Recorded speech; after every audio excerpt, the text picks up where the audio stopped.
Ladies and gentlemen, I'm Shashank Bhide, Senior Advisor at NCAER. I'm very pleased to welcome, on behalf of NCAER, all the participants to this workshop, which is fourth in the series of 5 such events on the topic of investor education and protection, which we have launched in collaboration with the National Center for Financial Education. The workshops have focused on investor education and protection, one of the mandates of the financial regulators in different financial sectors. I welcome Mr. Satyajit Dwivedi, CEO of NCFE, who is joining us today and will be providing the overall context for the workshop.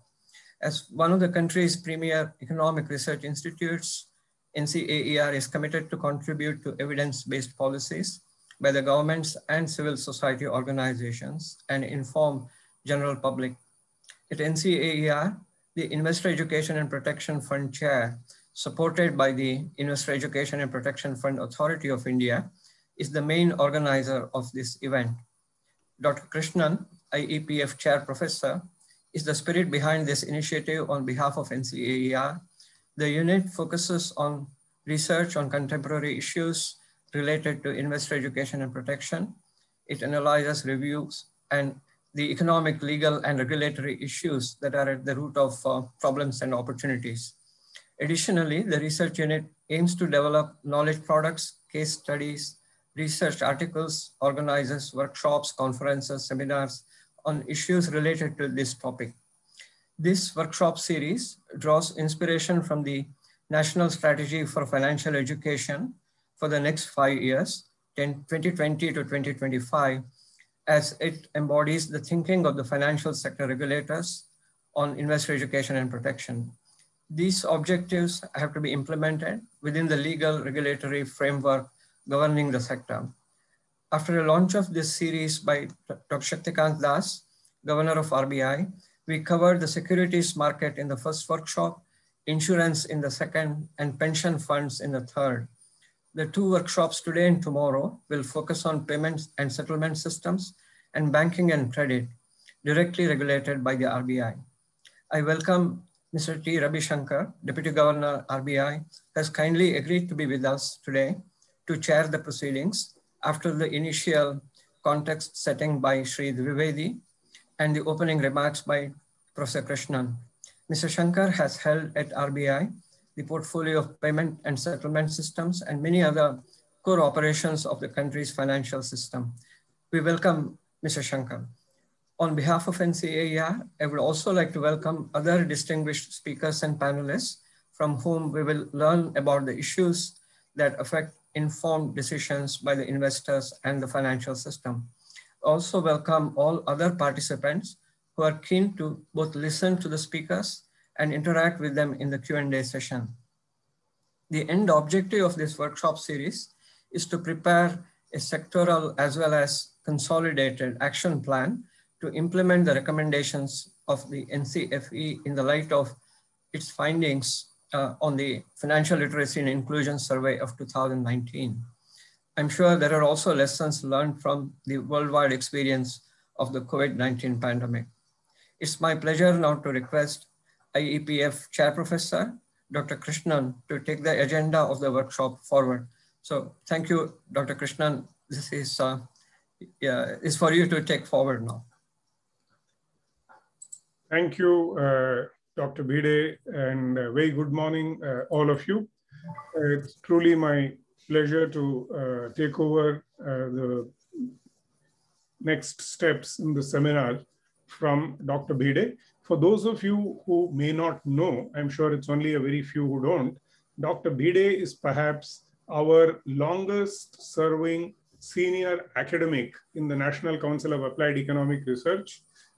In between, he was also director of the Madras Institute of Development Studies in Chennai.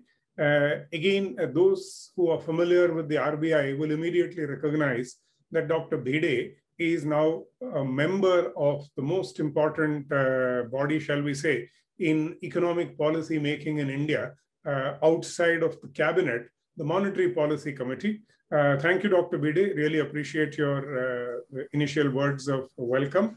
Now, it is my privilege to call upon Mr. Satyajit Dwivedi, CEO of the National Center for Financial Education. Just a few words on Mr. Dwivedi and the NCFE and its role in what we are doing today. Satyajit is the CEO, as I said, of NCFE. His areas of interest span across the financial sector, focusing on inclusion, financial inclusion and literacy in particular, and rural and microfinance. He has been a faculty member of the RBI's College of Agricultural Banking and has presented numerous papers on agriculture, value chain financing, microfinance, and rural cooperatives. Today, he is with us to place before us the elements of the National Strategy on Financial Education, the document that was adopted by all the regulators in the FSDC committee, the Financial Stability and Development Committee, chaired by the Honorable Finance Minister in August 2020. This document, in a sense, is the sort of the mother document on the approach of all the financial sector regulators to financial education and literacy, and to the generic issues of investor/consumer protection and finance. So the request to Dwivedi Sahab is to take the next 10 minutes to speak about the NSFE in the context of what we are discussing today, namely payment and settlements, issues relating to consumer education and consumer protection in this subsector.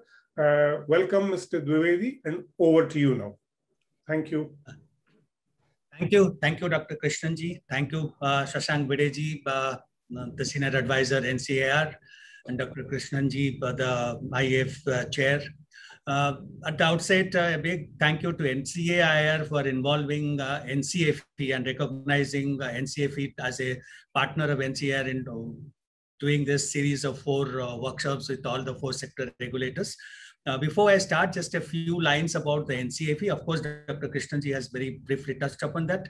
NCFE is a Section 8 not-for-profit company, which has been promoted by the 4 sector regulators of the country, like the Reserve Bank of India, the Securities Exchange Board of India, the Insurance Regulatory Development Authority of India, and the Pension Fund Regulatory Development Authority. So these are the 4 sector regulators which have promoted this company, and the basic mandate of NCFE is to promote financial education across the country and to create a financially aware and empowered India. In a nutshell, this is NCFE.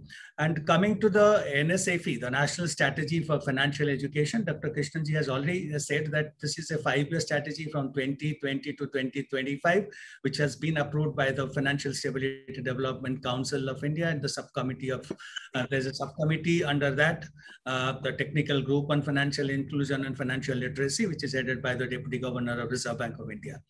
This National Strategy for Financial Education has been prepared with the basis of a cross-sectional survey, which has been conducted in a 5-year period cycle. And the previous version of it was fielded in the year 2013 and 14. So 2013 and 14 was the first 5-year survey which was done on financial literacy, and the second survey was done in 2018 and 19.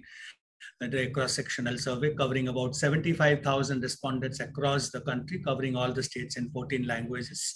So this is the volume and the extensive consultation that was made in preparing this document of the financial National Strategy on Financial Education 2020-2025. The key objectives of this strategy has been the one is how Indians are doing on indicators of financial literacy. And the second is to inform the ongoing efforts aimed at strengthening financial literacy of the Indians. So these are the 2 basic key objectives on which the strategy is based. And the survey which was conducted prior to launch of this strategy has helped us in setting the goals, and it has been a key reference point for measuring change of financial literacy of Indians over a period of time. Just to throw up on few of the main highlights of the survey, which highlighted the national needs and gaps, are at the national level, the financial literacy level is 27%. That means 27% of the Indians are financially literate, which is measured in terms of 3 parameters, which are the financial attitude, financial behavior, and the financial knowledge. These are the 3 attributes on which the questionnaires were developed and the respondents were asked to respond. Based on that, the survey was conducted. So this financial literacy level of 27%, which is below 30% at the national level, was 21% in the year 2013-14 survey. So although there has been an increase in the national level literacy, but there are a few issues which are of concern, and this strategy has very clearly identified those target areas, and which are as the following. It says about the strategy again, the overall financial literacy, when I talked, it's measured in terms of the financial attitude, financial behavior, and financial knowledge. The respondents seem to have behaved better in terms of financial attitude, which is 89% of the respondents cleared that benchmark score under the financial attitudes, while 53% passed the financial, the benchmark of financial behavior, and only 49% is the financial knowledge. So these are again the 3 sub areas of the financial literacy which the survey has very clearly brought out. The other 4-5 critical areas which the survey has told us is, one is the further efforts are needed to improve the financial literacy of the women. That means there's a woman gender disparity in the financial literacy. The woman financial literacy is 21% against the male at 29%. As per the 2019 survey. And then there's a geographic disparities also. The East, Central, and the North zone seem to have be lagging in the financial literacy parameters, whereas the other West and here, they are above the financial literacy national level of 27%. So there are more needs to be done in these geographies in the East, Central, and the North zone. There is also rural India needs to be needs to get the more focus, because there's a divide between the urban and the rural India. There's about 9% gap in that. So rural India needs more focus. The fourth is the target group wise. If you see the group with the lower income and lower education, they need more financial education initiatives. The income level and the education level almost seem to be directly proportional to the low level of financial literacy. Then the group above 50, again, the life stage cycle wise, the group above 50 years of age, they need more financial education initiatives. So these are the 5-6 highlights of the survey which had brought out the needs and priorities at the national level.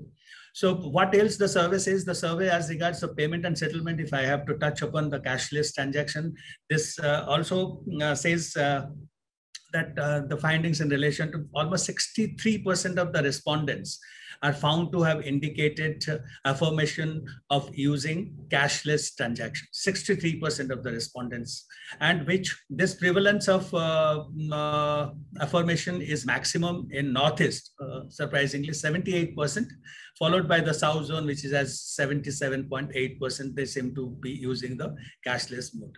And when it comes to the preferred, most preferred means of remittances, then again, 47% of the respondents, they indicated internet banking is their most preferred center, followed by the debit card at 36%, and then the mobile banking at 31%.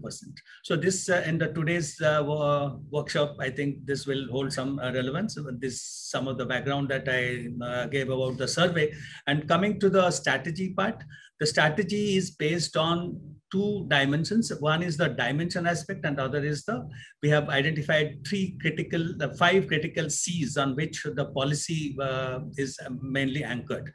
Coming to the strategy part, the 3 dimensions are the first dimension that the strategy the request to address is the life stage of the target audience. That means the children, the young adults, then the adults in the workforce, and the senior citizen. So these are some of the target audience, and in the life stage wise, the Catch Them Young in financial literacy holds as much as it holds in the sports area, Catch Them Young in sports. So that is one thing that we get from the strategy. And then the second dimension talks about the geographies. As I mentioned, the central and the eastern and the north zone with some hilly areas, the aspirational districts, they lag behind in financial literacy. So we need, with this geography, along with the focus on the vulnerable social groups in these geographies, which is another dimension which the strategy says need to be addressed. And the third dimension talks about the sector, and which again tries to focus on the informal sector like the agriculture with special focus on the small and marginal farmers, the MSME, the migrant laborers. And these are some of the informal sectors that, and the SHGs and other farmer organizations, that these are the three dimensions, policy dimensions the way the strategy has set. And coming to how you go about it, there are very important 5C, which the strategy talks about. The first C is the capacity, or the capacity of the financial education provider. They need to be upgraded and strengthened. So that's through the training and other initiatives. The capacity is one part. The most important part is the content. The NCFE is charged with the responsibility of developing quality and curated content at the national level, which should be followed uniformly across the financial literacy education providers. Then comes the collaboration. So NCFE is open, and NCFE rallies organizations who play a dominant role in this space to join the efforts in promoting financial education. So the collaboration with different stakeholders, including the community participation, the NGOs, the private enterprises. So this is another, and the research organization, of course, like NCAR, and there's a separate chapter on the NSFE, which talks about the research and impact assessment over a period of 3-year cycle, and then the final impact and research at the end of the 5 years implementation of the document. Then the fourth will be the collaboration, content and capacity we talked about. Then the communication is another important media, apart from doing the programs on a physical or a digital mode. The digital technology enabled financial, disseminating the financial messages through technology mode is another priority area that the survey has identified. So these are some of the key 5 C's, and the community also I spoke about, the 5C on which the implementation of the strategy is based on. The strategy will consolidate and build on the existing efforts and initiatives by all the stakeholders, especially the regulators. The strategy has very clearly set the action plan. I mean, the 5-year action plan by March 21st to March 25th, who will be doing what and what timeline and what are the actions to be completed. So which is being monitored and reviewed by the technical group on financial inclusion and financial literacy. It's very clear about the stakeholder responsibility. And when I talk about this, it has also talked about the financial literacy is not only of NCFE, because NCFE cannot replace the initiatives and efforts of all the sector regulators and other stakeholders. So it has to be a coordinated way. The strategy has to be implemented. It talks about 3 kinds of financial education. The first being the basic education, which the NCFE should provide through the basic sector neutral content that we have developed through the help of all the sector regulators, and it has got their final approval. So NCFE will do this, and whereas the sector regulator, sector specific education will continue to be provided by the sector regulators, which will bring about behavioral change. It will be basically what to do, the duties and responsibilities, the do's and don'ts, the safe way of using the payments and settlement system. These are some of the things which the sector regulators will do. And there is also a process regulation, which will again bring about a significant change in the behavior and attitude by telling them how to use an ATM, how to use do a UPI transaction, how to open a BC account, those kind of things, the process. So again, the 3 phases, the basic education, the sector specific education, and the process education. This also says, and overall coordination with the Ministry of Finance, Department of Financial Services, who will arrange for the resources, both human and the financial resources required to do this 5-year strategy implementation. So, we at NCFE we have been and will be implementing over the next months and years about this financial strategy for financial education for 5 years. And we won't be doing it alone, because all the sector regulators, and there are several ministries in the central government who have contributed their extensive expertise in creating this document, will be anchoring its implementation along with the NCFE. So NCFE would welcome and more such collaborators to join in to take these efforts forward. And according to me, this by bringing together all the regulators and all the stakeholders' efforts, their initiatives, their efforts, and their resources, in a new way, through a process of convergence, can make a difference in improving the financial literacy level of the Indians. With that, I think I should end here, and I will be present. And once again, thank you NCAR, and thank you Dr. Krishnanji, and all of you to have given us an opportunity to share what the strategy talks about and what the service has thrown some of the critical needs and gaps in the financial literacy in India. Thank you. Thank you very much, Mr. Dwivedi. That was a comprehensive, given the limited time, well covered. You well covered the aspects of NSFE, which needs to be remembered by all of us in the context of today's discussion. It's now my privilege to go ahead with the next part of the seminar. Deputy Governor Ravi Shankar, distinguished panelists, officers of the IEPFA, officers of Government of India, various ministries and departments of Government of India, and officers of financial sector regulatory agencies, my own colleagues from NCAR, and all the assembled friends. It gives me great pleasure to restart. We had a break on account of the second wave.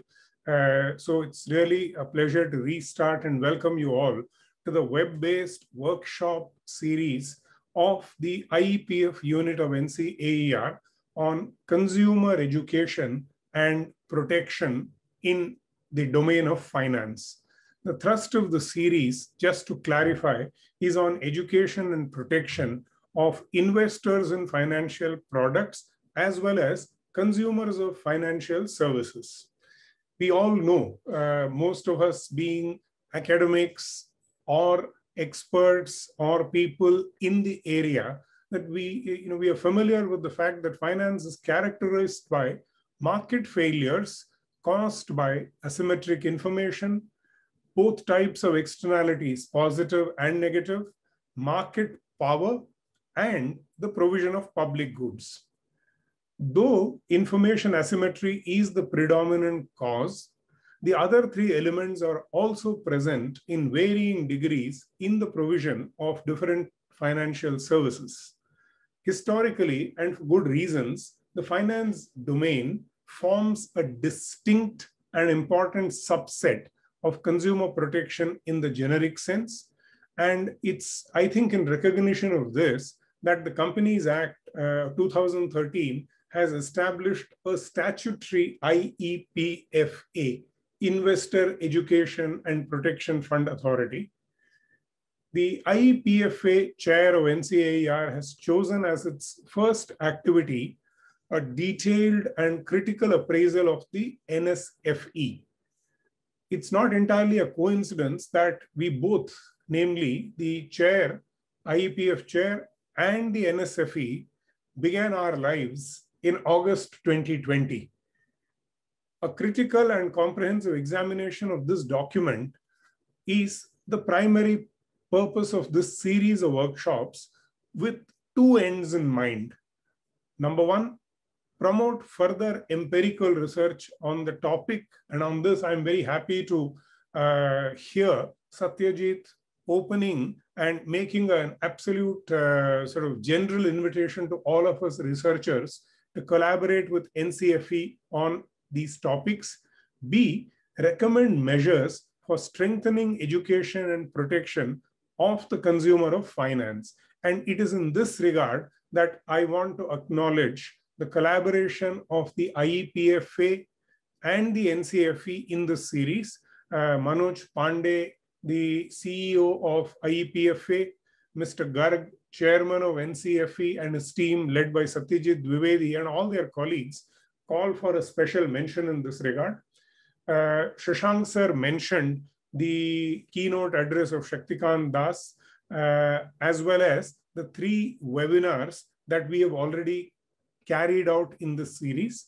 And we have another 2, which we hope to do in the course of today and tomorrow. The endeavor of all of these would be to produce a report of interest to both researchers and practitioners on the next steps in this area. Now, focusing on today's workshop, and I'll just take a few minutes talking about this since we have a far more distinguished panel of experts who will talk about it.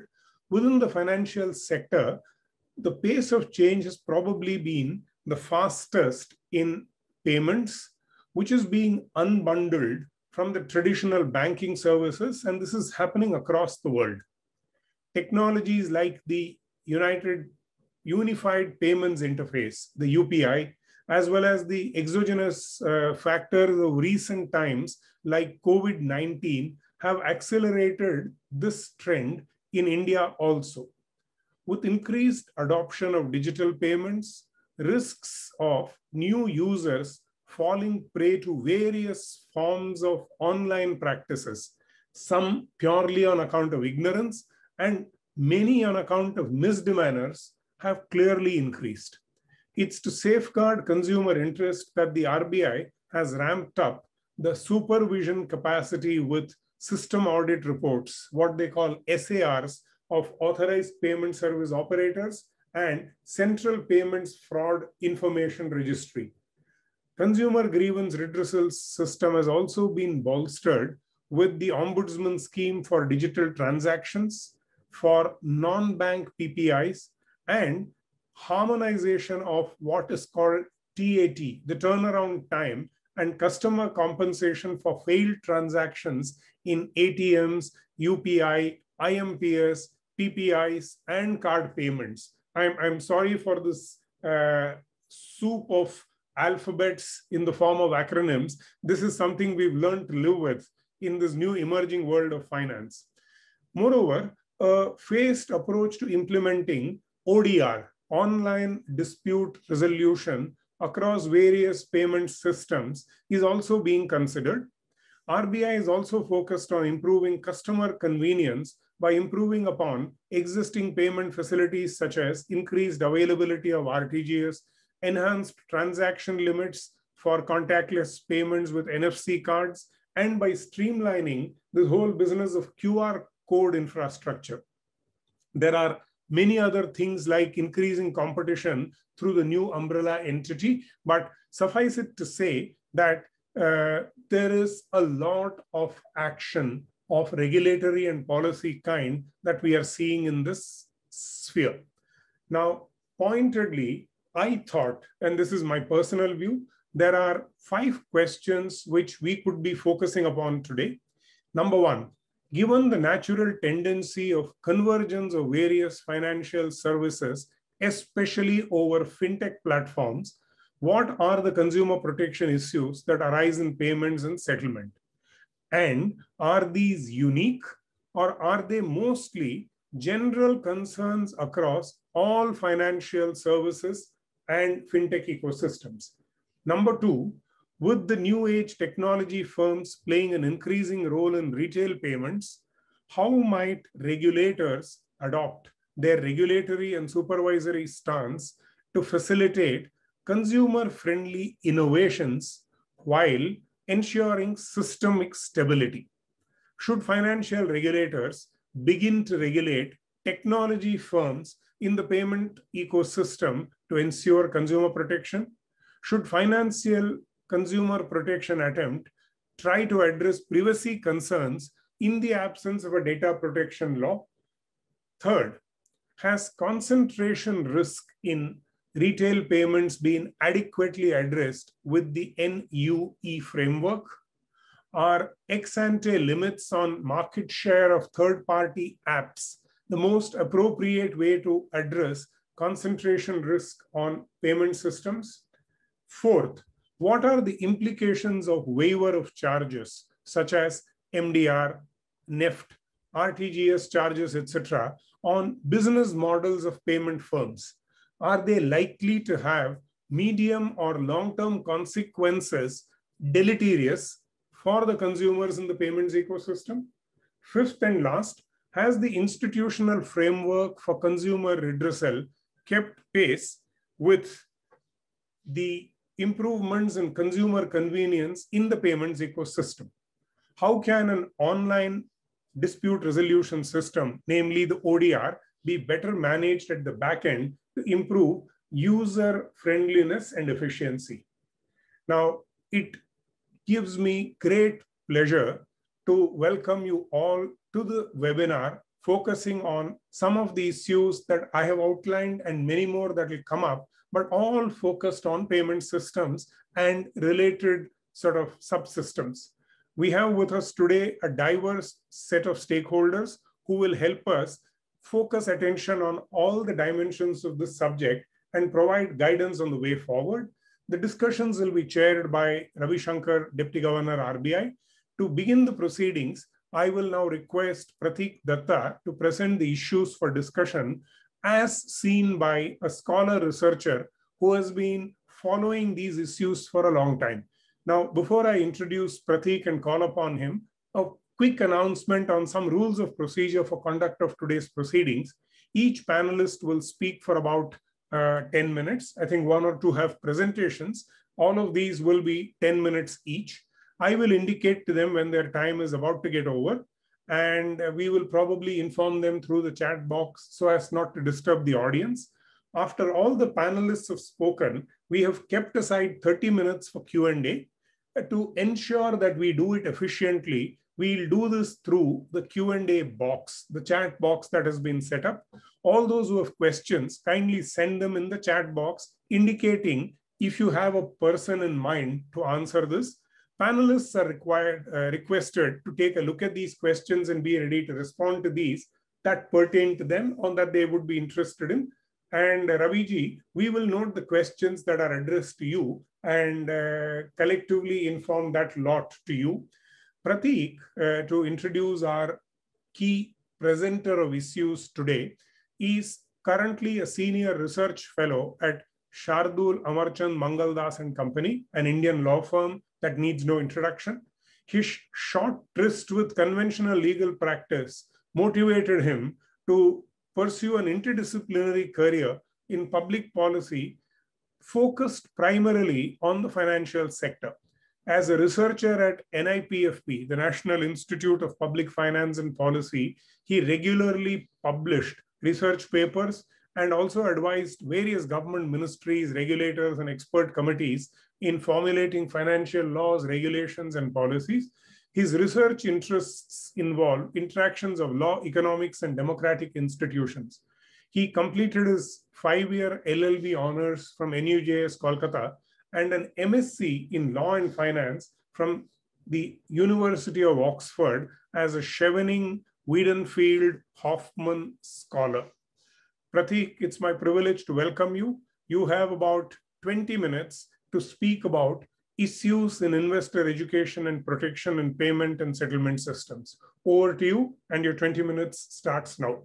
Thank you. Thank you, Dr. Krishnan. I'll just share the slideshow. Can you just confirm if you can see this? Yeah, we can see your slideshow. Great. So I'll just start now. Thank you, Dr. Krishnan, once again, that your talk kind of sets the tone for my presentation. So first, I think it's important while we begin today's discussion on consumer protection to set the scope of consumer protection. In Indian legal parlance, when we talk about consumer protection, we necessarily think of grievance redressal only. The reason why lawyers are a bit biased towards dispute resolution or grievance redressal actually stems from the Consumer Protection Act of 1986 and now the 2019 Act. This statute is primarily focused on grievance redressal. Ex-ante measures are difficult because the Act is sector agnostic. In fact, if you go into the definition clauses of the Act, the term services includes banking, insurance, electronic goods, you name it, and it will be there. So clearly, this is a non-sectoral law, and therefore ex-ante measures are difficult to implement. Now, in finance, if we exclude the ex-ante on dispute resolution or grievance redressal, the discussion will essentially be confined to ombudsman and financial redress, which clearly is a very narrow approach because we know that sectoral regulators like RBI, etc., focus a lot on the ex-ante systemic measures for consumer protection. So therefore, I'll just give an example of what I mean. So for example, under section 23A, which was inserted in 2015, the Settlement Systems Act 2007, bankruptcy remoteness of consumer funds with payments aggregator was introduced. Now, essentially, this is a consumer protection provision, but it is certainly not a grievance redressal provision.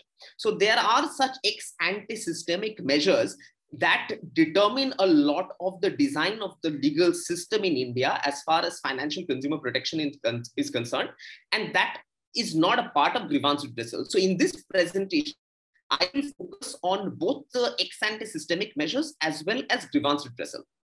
However, I understand there can be other viewpoints on the scope of consumer protection, and I would welcome the panelists to feel free to raise whatever issues they consider are relevant. This presentation will only focus on few relevant issues that are relevant as per my understanding of the issues. So the first question that we need to ask is probably, is consumer protection in payments different from fintech? By fintech, I mean the regulated players in the BFSI segment. From the consumer's perspective, technology is driving convergence within fintech. Payments, digital lending, digital banking, investment management, personal finance, insurtech, everything is now on an app. So therefore, a consumer may also want a single platform for fintech grievance redressals. So therefore, it is legitimate to ask, why should consumer protection in payments be any different?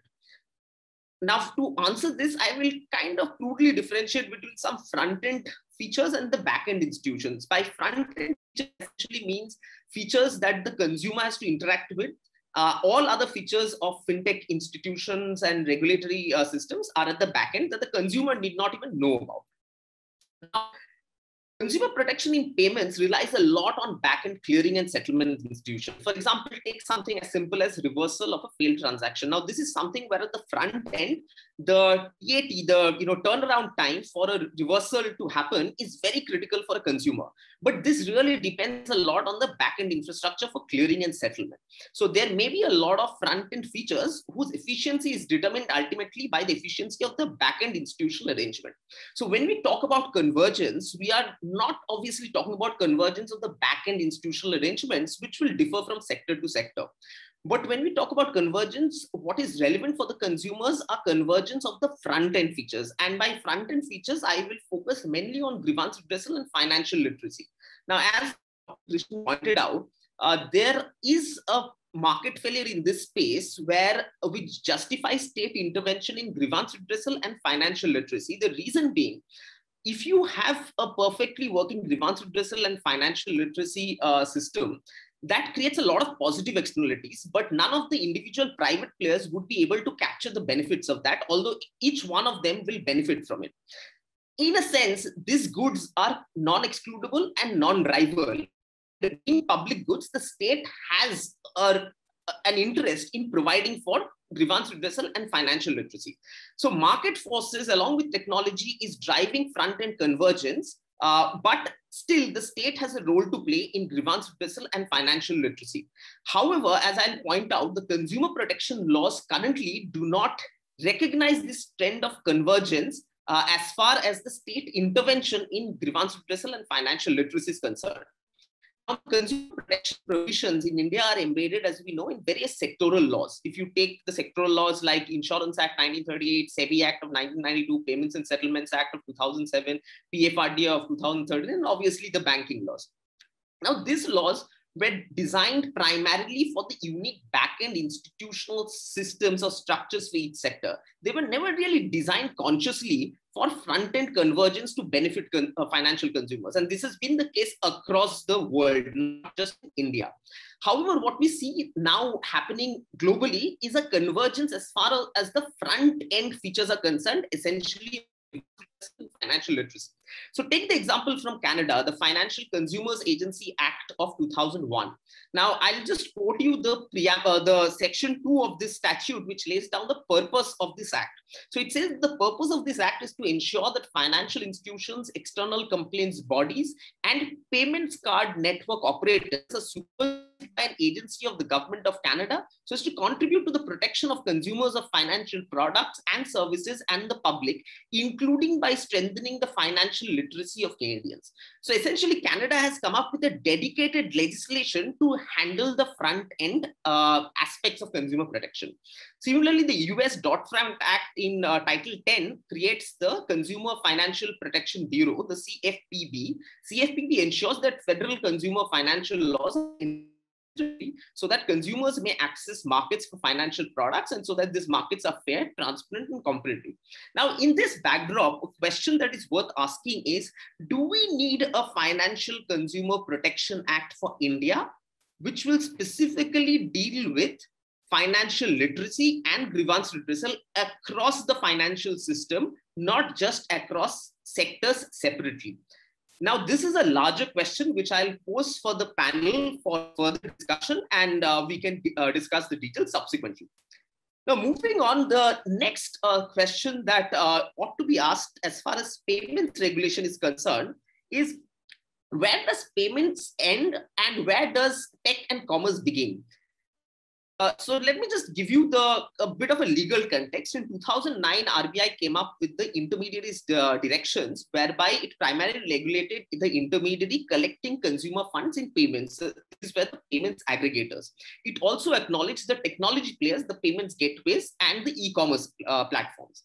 In 2020, the guidelines on payments aggregators and payments gateways were issued.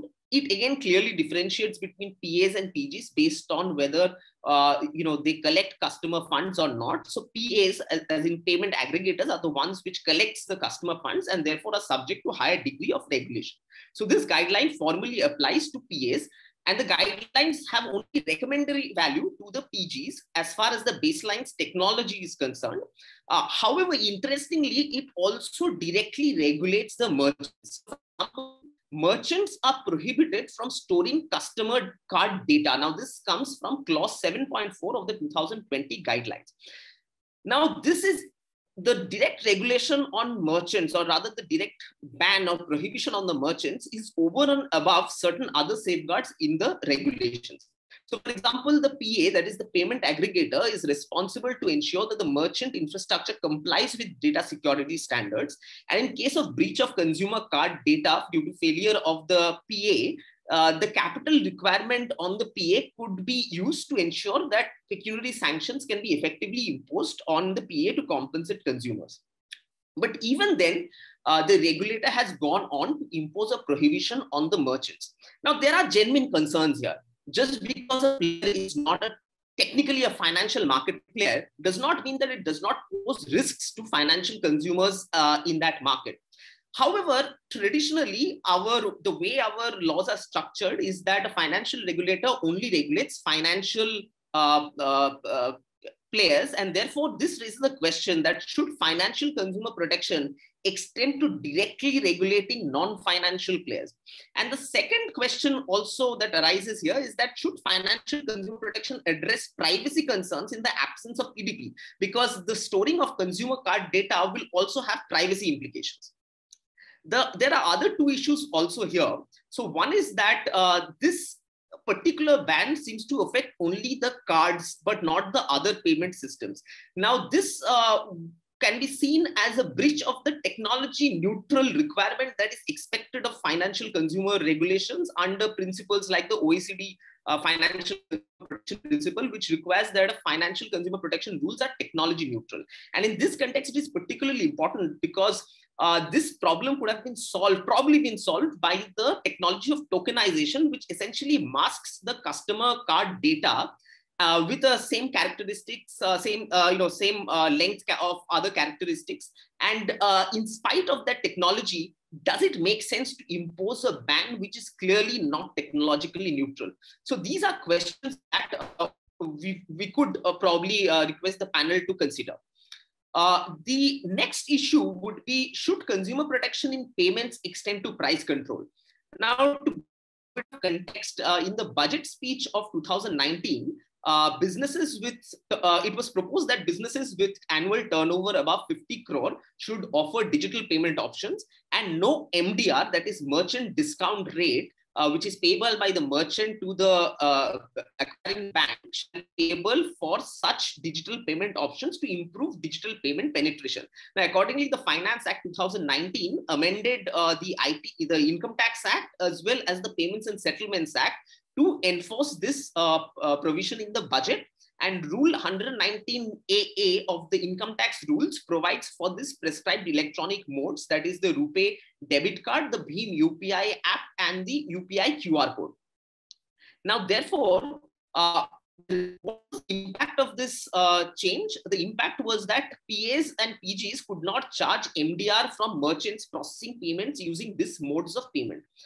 Now, naturally, this caused revenue loss to various business models and affected the financial sustainability of many of the payments players.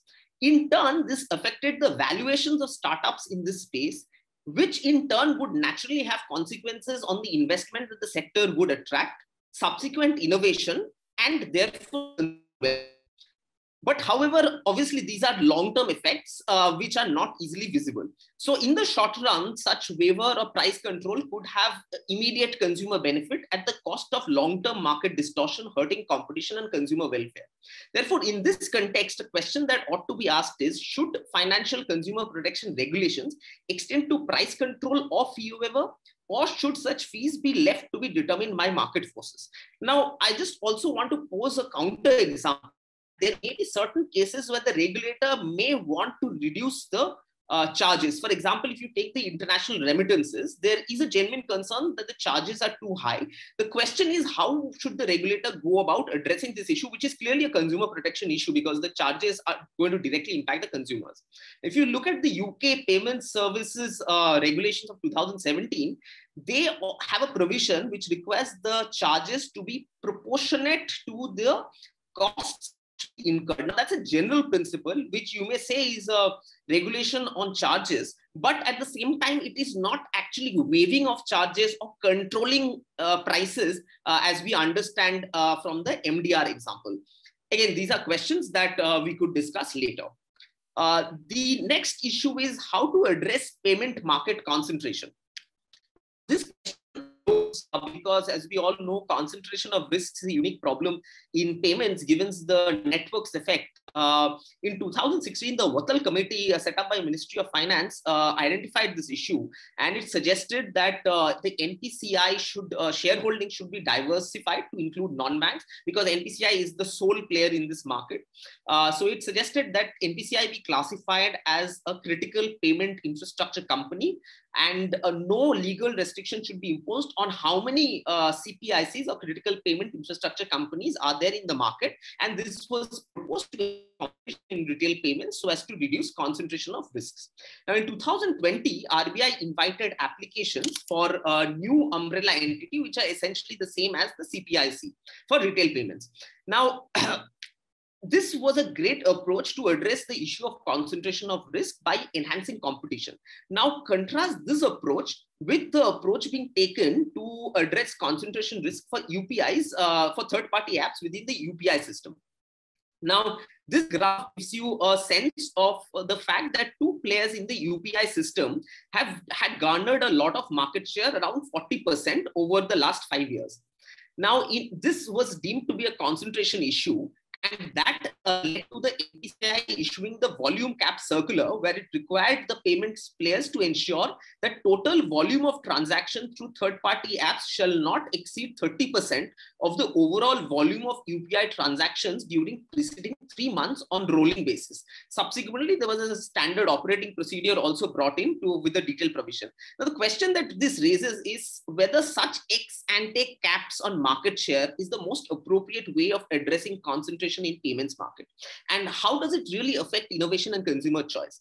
And the second related question is, are NUEs supposed to play the role of a secondary regulator? If so, what is the role of RBI, the primary regulator, and what is the role of the secondary regulator? Now, these are issues that we have seen in the securities market between SEBI and the stock exchanges. We have seen in insolvency market between the IBPI, that is the insolvency regulator, and the IPAs, that is the insolvency professional agencies. So there needs to be more clarity in terms of this two-tier regulatory structure, which is certainly a very sophisticated regulatory structure, but currently there may be some clarity which is lacking in the ecosystem. The next issue is how do we improve consumer redressal? Now, there are a lot of issues concerned here, and I just wanted to focus on ODR, that is the Online Dispute Resolution Mechanism. In August 2020, RBI became the first payments regulator globally to formally adopt ODR. And that has been a fantastic move by RBI. It essentially requires the payment system operators and the payment system participants to put in place an ODR system for consumer grievance redressal of failed transactions. Now, subsequently, in October 2020, after actually RBI had made the recommendation, Niti Aayog expert committee chaired by Justice Sikri actually pushed for ODR in the judiciary and has recommended suitable legislative changes. Most importantly, it has encouraged the private sector ODR solutions, co-opting private sector providers. And another interesting feature is that everyone agrees that consumer disputes are the most likely disputes to be resolved by ODR, given the nature of the disputes, the need for efficiency, and the reduced legal costs necessary for consumer disputes. The Niti Aayog report actually mentions some international examples of private ODR service providers, and I have just mentioned some of them. So PayPal and eBay, these are payments and e-commerce players that the Niti Aayog report considers as pioneers in the in-house technology solutions for consumer dispute resolution. There are several other European and American and Canadian, Australian profit as well as non-profit based institutions which are handling consumer disputes across various sectors. So the questions that we probably need to consider in this context, in the context of payments, is first of all, should payment system players which are required to have ODR under the regulations be allowed to outsource ODR management to private players? And second is whether how could India develop the private market for ODR in India? The third is obviously with ODR, there will be an issue of digital divide, and therefore special care needs to be taken to ensure that ODR is accessible in rural areas and especially to vulnerable sections, also across the gender line. There are two other issues that I wanted to also point out. One is that RBI has been pushing for NEFT and RTGS to be operational 24/7. This has been a fundamental game changer. Now, the natural next step would be to expect that consumer grievance redressal should also be made operational 24/7. I believe everyone agrees this is desirable, but are there any challenges? If so, maybe it would be useful if the panel could highlight what are the potential challenges. The last issue I wanted to point out is with the entry of big tech in finance, this may create some novel consumer protection issues. For those who are following the Wirecard scandal in Germany and the Greensill Bank insolvency in UK, both of these were instances where technology or fintech players acquired a banking license, and subsequently this is what seems to have led to problems of merging commerce with banking. Now, in the Indian context, this was an issue that was recently raised by a RBI working group, and there was a spirited debate. Maybe this is an issue that will gain more relevance with big tech getting into finance. Now, with that, I will just summarize the issues that I have raised in this slide, and obviously these are non-exhaustive, and other issues would be raised by the other panelists. Thank you. Over to Dr. Krishnan. Thank you. Thank you so much, Pratik. It was excellent, comprehensive, and yet entirely within the time allocated. I want to thank you on behalf of NCAER and all of my panelists and chairman present here. We look forward to very useful, interesting discussions on this. It's now my privilege to call upon my former colleague from the Ministry of Finance, Ravi Shankar, Deputy Governor, RBI. Many of you, it may come as a surprise to you that the RBI has a lot of officers. I won't say a lot. Some officers who come on secondment to the Government of India. Ravi and I had the privilege of working together when he was with us in the Ministry of Finance, working on issues relating to the public debt management middle office. This was over a decade ago. Ravi joined the RBI, and I'll make it very brief, Ravi. It's a very distinguished career, but I'll try and summarize it in 1.5, maybe 1 minute. Ravi joined RBI in 1990 and has worked in various positions in the RBI. His areas of interest and expertise in the RBI domain include exchange rate management, reserves and portfolio management, public debt management, regulation and surveillance of financial markets, payment systems and IT infrastructure. He has served as an IMF consultant on developing government bond markets and debt management. He has represented RBI in many international forums like the BIS, the Bank for International Settlements, and has also been a member of various internal and external expert committees and working groups. Ravi holds a master's in philosophy in economics, an MPhil in economics from JNU, New Delhi. Over to you, Ravi. This is just an initial introductory set of remarks, after which the panelists will speak, and I will introduce each panelist as we go along, and we will come back to you after the Q&A for the chairman's concluding remarks. Thank you. Over to you, Ravi. Thank you, Dr. Krishnan, Professor Bhide, Mr. Dwivedi, distinguished panelists, and all participants. In fact, that was a very nice presentation. And before that, Dr. Krishnan himself sort of very briefly pointed out many of the things that have been done in the area of customer education and customer protection relating to payment systems. That sort of substantially reduces my workload insofar as I was trying to give you a brief idea of the things that have been done. I've also, it is indeed a little bit gratifying to see that in the presentation, especially, it comes out that RBI has taken a lot of novel steps in the area that we are discussing today. Some of them not been taken anywhere else. Some that were not mentioned we are doing are things that have not been done anywhere else. For example, we are working out something like a digital payment index, to identify geographies where, with mature or immature or, somewhere in the middle in terms of digitization of payments and so on. So it's gratifying that RBI is working, that the market is, our RBI's steps have been taken positively in the market. I will give a very, very brief introduction. I understand, the time constraints, but before I do that, I just thought I would, set aside one point.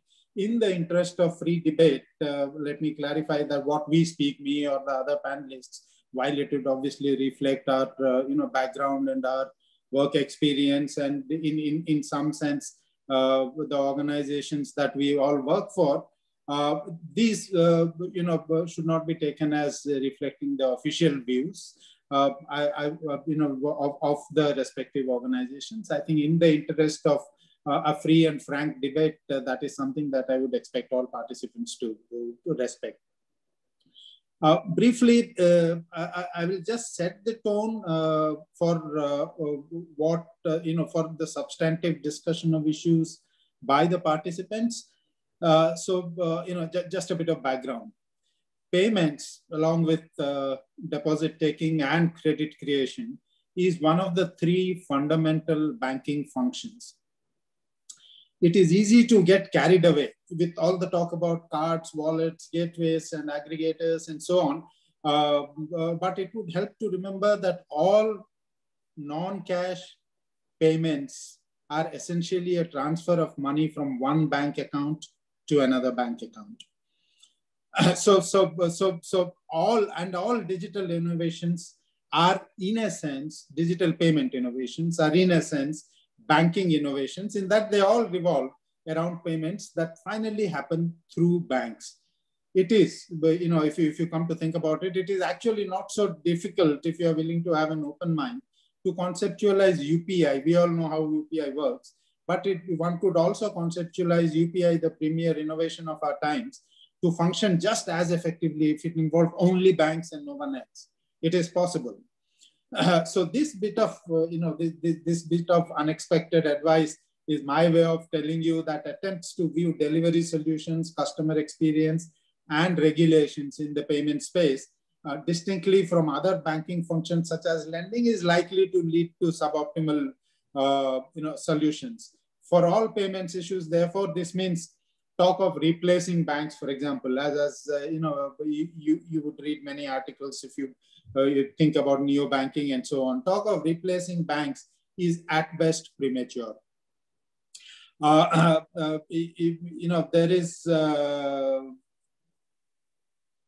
There is yet, having said all this, there is no doubt that the face of banking, the face of delivery of banking services has changed immensely in the last decade or so.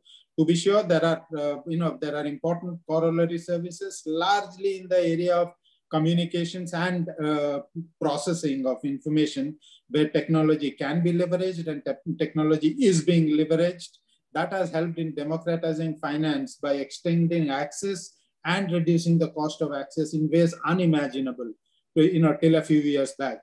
The objective of this session that we will have, that we have coming up, is to discuss if such access is being extended with the best interests of the consumer in mind by the service providing industry, what we may generally refer to as payment service providers, and by policymakers, regulators, governments, and everyone.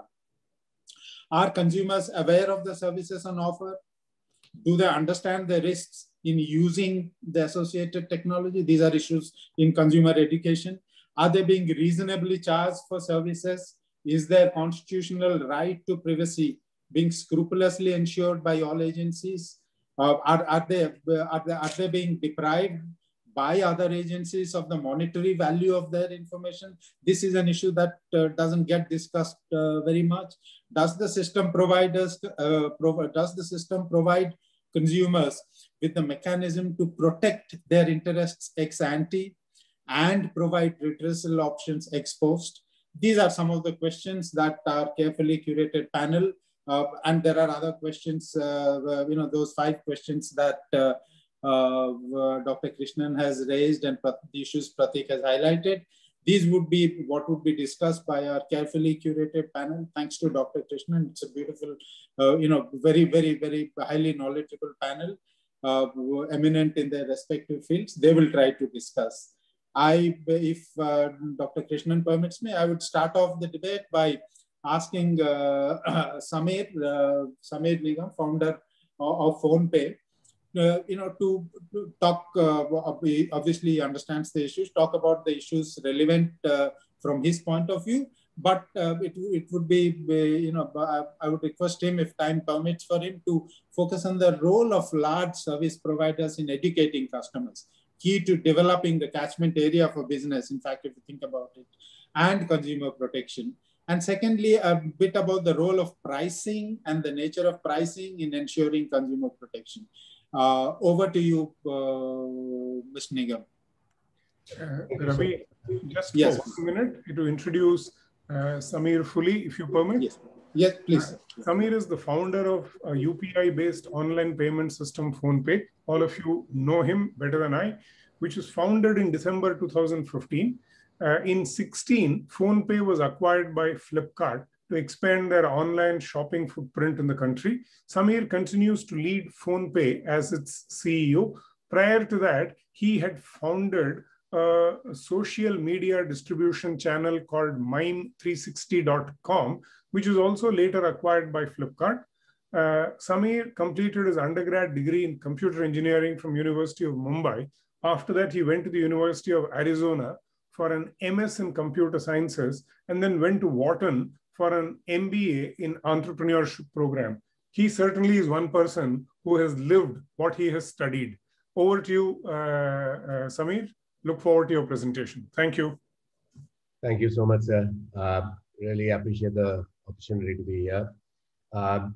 Just looking at the time, I'm just going to dive right into it. So I think given the topic around consumer protection, consumer education, I thought I'll start by first talking about why I believe digital payments is much better than the alternative, which is cash, across the three key stakeholders, which is consumers, the BFSI sector, and broader industry, and then government, and then actually explain my point of view on each of these. I think from a consumer standpoint, and I consider myself one, I think the minute transactions go digital, payments go digital, there's more traceability. By definition, things are more traceable. And when things are more traceable, ultimately, end-to-end fraud should come down. I genuinely believe technology prevails. Topic for another day, but this is one of the big reasons why I don't like unregulated crypto and I don't like cash. I think the second thing that really happens is when there's so much of a data footprint, I think the technology industry is able to build much better risk and fraud management systems, which means you can actually preemptively build much better take much more preventative actions. You can prevent social engineering frauds. You can blacklist merchants that are committing regular fraud. There's so much more you can do at source as opposed to after the event. And finally, I think at a consumer level, and this is very true in India, given the diversity, I think it is imperative that we actually create respectfully, but create rich data profiles that will allow us to create the right type of products for the market in India. I always cite this example. When I moved back from the US, I'd been working for 10 years. I was not able to get a credit card from the top 3 private banks, one after the other, because they didn't have a credit file on me. But the minute I showed them a dollar statement, I was able to get whatever I want. Now, when I think about that, and I think about where we are at 10 years later, I think the same reality is still true in a lot of the hinterland in India, where digital data profiles are not available. And I think this is perhaps the biggest gain we could societally get if digital payments became all pervasive, and we can get a lot of data for consumers and help them. So in many ways, to me, digital payments, when I take a technology sort of view, there's mobility, there's telephony, there's search. Payments is a ubiquitous layer in the tech infrastructure, and it's really the gateway to both financial inclusion and commerce in many ways. So this is why I think worldwide, the technology industry, a lot of us in the industry, have really sort of started focusing on payments and unlocking digital payments at scale. Which takes us to, I think, the banking and financial sector as well as the e-commerce sector. Acquiring consumers for something as staples as payments is like acquiring them for something as staples as communication or social media. There's a very attractive economies of scale that comes in when people are doing digital payments at scale. It also poses a bunch of problems, and we'll come to that in a minute.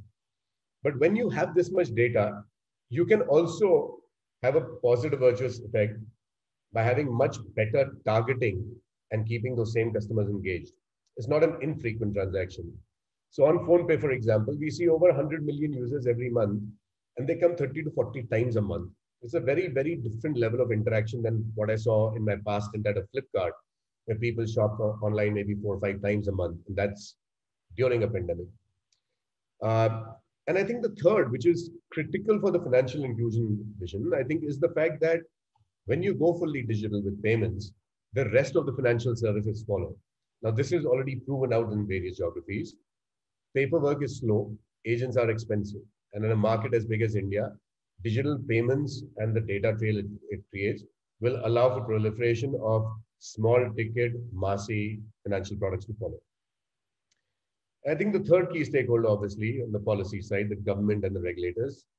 I think when there's that much more transparency around how money is moving, especially with the merchants, there's an expectation that the tax collections will grow in the country. There's equally an expectation that a fully connected India will allow for much more efficient usage of subsidy money. And the DBT program is a fantastic example of that. It's public-private collaboration at best. And finally is in terms of larger reach, right? Can digital payments reach 1 billion people, and thereby can we start finally delivering on financial inclusion at scale? So I think from all these angles, I think India is at the precipice of something remarkable. I think we have by far and away the best technology infrastructure that one could ever expect in terms of sort of public goods worldwide. Take a lot of pride in being in this industry where we have regulators as well as the government investing behind things like GST, Aadhaar-enabled payments, UPI, interoperable QRs. So I think wanted to start there on a positive note because I think we lose sight of how fast things are developing here. And sitting at the industry side, we make most of the noise asking for more every day. But that's the nature of the beast. We are both the disruptors and the innovators in a sense. So we will always ask for more. But I think this discussion is a lot more about where we are at and what we can do. So coming from there, let's look at the barriers to growth. If digital payments is great for the consumer, the market, and the government, let's look at the consumer side challenges. I think on the education side, what we see is we have a lot more to do in terms of understanding how to engage with customers on the localization aspect, especially on customer service issues. But one of the myths, at least I think it's a myth, is that people want apps in multiple languages. We launched PhonePe with a lot of pride. We've had a team for the last 6 years. We launched in 10 languages in 2016. And till date, the adoption of localized content for using or doing transactions or using the app is 10% or less. However, the customer service chatbot as well as the helpline regularly see anywhere between 50 to 60% of calls in regional languages. And when we talk to customers, what we hear is the apps they have learned because they're simple transactional elements. Payments is, in fact, reasonably easy to understand, familiarity builds in. But when they have issues for redressal, they feel much more comfortable speaking in their local language. I think there's a lot more work we need to do. I think there's a lot of natural language processing we need to learn how to do. There's a lot of agents we need to train. And that's work ongoing. I think that's a clear area of improvement purely on the industry side. On the redressal mechanism, I would actually contend that, again, I think we have one of the most progressive public-private collaboration schemes in the country, if not the world, on digital payments. Examples of those are platforms like CyberSafe. CyberSafe equivalents did not exist in the cash era, but CyberSafe and the EFCON initiative, we are very proud participants in that. I think is a fantastic innovation where law enforcement agencies across the country, from the smallest police station to the largest players, are able to collate data and make it available to all the ecosystem partners. Then there are redressal mechanisms like the RBI Ombudsman program. Again, in its nascency, I think a lot more needs to be done by the industry players to create awareness of it. But I think the program has legs and is starting to show value. There's the UPI UDIR. I think for me, the biggest open question that everyone keeps talking about is who bears the ultimate liability when it comes to consumer protection if there is fraud. This is a big debate. And I think here there is a challenge between the government proposed model of zero MDR and digital payments being a public goods and the industry fueled investor backed model, which necessitates that you should follow at best an asymptotic curve, but there needs to be some financial incentive and some revenue and earning before you can talk about taking on liability, which is financial in nature. This is a big dilemma we need to answer as a country. I think the second one, and Prateek touched upon it, is the ex-ante market caps. And I say that with a smile because I'm right in the middle of that. I think one thing he failed to bring out was that while two players in the market today have more than 40% market cap, if you look back over the last 4 years, pretty much every passing year, there's been different people in the top 3 or 4. I think to me, between not being able to charge at all on both the consumer and the merchant leg, as well as having a looming 30% market cap, I think we have a real risk of the UPI system becoming very unattractive for the private sector. And I mean the non-banking sector in this one. One, I think, easy way to figure out the early signs is not to look at how much the market is growing, but how many market participants are entering. When we launched UPI, 30, 40 banks had launched the UPI apps. Then the government launched an app called the BHIM UPI app. Then all the private players came in. Today, as things stand, I would contend, I believe rather, since UPI zero MDR law came in, I think there's less than a dozen new participants, and there were almost 200 participants in the first 3 years. So that's the first clear signal that the market is unattractive. And the last point I would land is that if the government and the policy is pushing us in the direction of fintechs and payments, gathering data and then delivering on financial inclusion, then the licensing regime needs to change. One of the two has to happen. And I'm old enough to actually say that I think regulation of the tech industry is very important. I actually think that they need to be regulated to operate in this sphere because you're touching money. These are not jokes and tweets. But I think the regulation should be focused on governance and data localization and data protection, not on shaping the market participation and incentives. With that, I'll stop. Sorry, KP sir. I know I ran over time. Just marginally. Thank you so much, Samir. Ravi, if you permit, I'll quickly introduce Srikanth, and then you can guide him in terms of your own expectations. Is that fine? Yes, sir. I think since we have, since they know what they need to speak, I think you can introduce, they can talk, and then we can take it, henceforth we can do that. Fine. Thank you. Thanks, Ravi. Thank you again, Samir. Srikanth, our next speaker, Srikanth Lakshmanan, is a software professional by occupation with interests in free software, open data, technology policy, data economy, among other things. He coordinates activities at Cashless Consumer and also independently researches and writes on large-scale technology interventions as part of Karana, a community collective that started looking at Aadhaar from a technology lens and has since evolved into a civil society space around broader areas of digital governance, cyber security, and technology policy. Over to you, Srikanth. Look forward to your presentation, focusing much more on the consumer side of this conversation.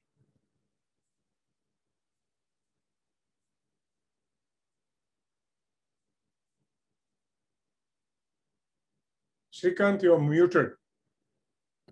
Yes, sir. Sorry. Yeah. Thank you. Yeah, I would like to thank the chair, Professor Krishnan and NCAR, for giving me the opportunity to share my thoughts before this distinguished audience. It is a welcome effort to seek feedback on National Strategy for Financial Education 2020 to 2025 and discuss consumer education and protection issues in payments and settlement systems. To truly achieve the goal of a financially aware and empowered India, it is important for consumers and civil society organizations to build upon the basic financial education, process education developed by NSFE and develop a body of independent knowledge base based on 6th C, what I call as critical thinking. This critical thinking ranges from the smallest of actions on a consumer, such as clicking a payment link from an SMS or accepting a payment request, or choosing to use various features of payment apps, or deciding to use the right payment instrument, or being able to critically think on proposed regulations and provide valuable feedback for the ecosystem and regulators for an overall balanced growth while mitigating consumer harms. I would like to humbly place to this forum that there are problems in including financial attitude as part of financial literacy measurement, as it is for the consumer to decide when to use which financial instrument using an independent assessment, prioritizing consumer interest. Awareness initiatives such as RBI SAYS, National Digital Literacy Mission, have done a lot to increase consumer awareness. We still have a long way to go, though, in terms of safeguarding consumer interests from rogue actors and cyber criminals. More creative ways of embedding consumer education into design of payment systems and processes is needed to make aware of consumer aware of and safeguard them from frauds. Preventive controls such as the default control on cards mandated by RBI, giving choice and control to consumer, needs to be widened to every payment system. While it is laudable for the Ministry of Home Affairs to have announced a fraud reporting hotline, there needs to be a sustained and increased capacity in cyber policing, cyber law enforcement, be it combating the small-scale fraudsters or large-scale cyber attacks. And financial regulators must support law enforcement, both operationally as well as financially. I would like to suggest that a new fund to support law enforcement agencies be created by the RBI and be funded proportionally by the payment systems. This places directly a monetary responsibility on the part of payment system operators and payment system providers to enhance security in payment system processes and mitigates the moral harm of offloading costs to law enforcement agencies. There is a need for consumer information gateway for faster access to authentic information in a rapidly evolving landscape. It is increasingly becoming difficult for consumers to access information on pricing, processes, consumer grievance redress mechanism, and so on. As more and more autonomy is given to regulated entities in the form of having board-approved policies, there needs to be an effort spearheaded by the regulator to organize information for consumers' easy access. While RBI has progressed in many areas of regulation making since its descent to draft PSS Bill 2018, such as increased consultative approach to regulation making, releasing more payment systems data, there is still room for improvements. One specific recommendation I would have in this aspect is to formalize the Section 86 of the draft PSS Bill, which democratizes the ability to suggest changes to regulation and places a mandate on a regulator to accept applications for change in regulation. Such an institutional mechanism to review regulations can empower to suggest regulatory changes to mitigate harms and overcomes regulatory bandwidth issues by broadening the regulation making base. There needs to be a forum that is ongoing to have policy level conversations on payment system design and security. This is essential to fix payment system design issues, which are root causes of consumer protection issues, be it fraud or grievances early on in the cycle. So we kind of get to save a lot more on the grievances pretty early on in the cycle. On the issue of private ODR and new umbrella entities, I feel that there needs to be a clear separation of payment system design designated for social policy objectives of the government and those by the market providing value addition services to consumers. Both are all things related to pricing, regulation, ownership, grievance redress have to be different for both of these distinctly separate set of payment systems. And there needs to be a distinction on payment systems designed for social policy objectives of the government and those that are providing value addition to consumers. On the issue of proportionality and data, I feel that there seems to be a disproportionate amount of data taken from consumers while not returning the benefits of data in data terms to consumers back.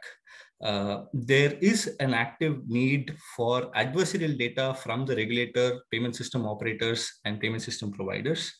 Some of this have been solved through the Right to Information Act on the statutory authorities. But RTI in practice gives a mixed experience. It's still better for consumer organizations like us to access adversarial data. And there also needs to be a way to suggest changes to payment system design such that the constitutionally guaranteed fundamental right to privacy exists.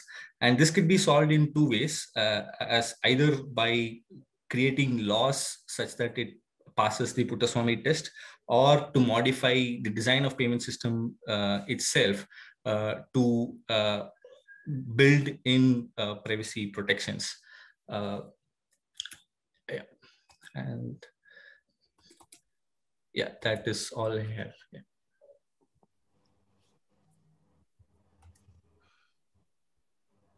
Thank you. Thank you so much, Srikanth.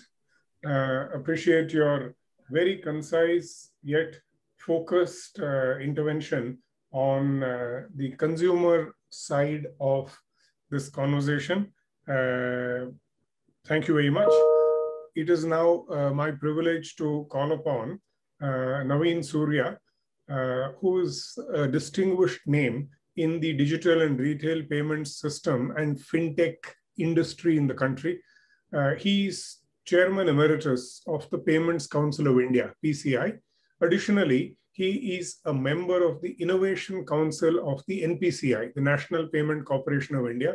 He is non-executive director of a greenfield housing finance company and is also advisor of Mitsui & Company Limited, Tokyo, Japan. His earlier stints include working as a management consultant with TCS and a leadership role with IDS Cash Card Limited, India's first ever multi-purpose prepaid cash card. Over the last 2 decades, he has undertaken many pioneering activities, some of which are a key foundation for a digital economy like the cashless trade exchange, India's first digital wallet for the masses. Over a period of time, he's been a part of many committees, all of which, Navinji, I'm not going to name. There are lots of them, including the committee that was chaired by Dr. Ratan Vatal. He is a management graduate with specialization in finance. He is also an associate member of the Company Secretaries Institute, besides being a graduate degree holder in both commerce and law. Over to you, Naveenji. And if I understood you right, you will be doing a PPT. Yes, sir. Thank you. So the reason of doing PPT, sir, was that we also have a document, since we are representing the association, to have an ongoing dialogue. I may not cover all the points there, but idea is to highlight some of the points. And in interest of time, I'm just jumping right into it.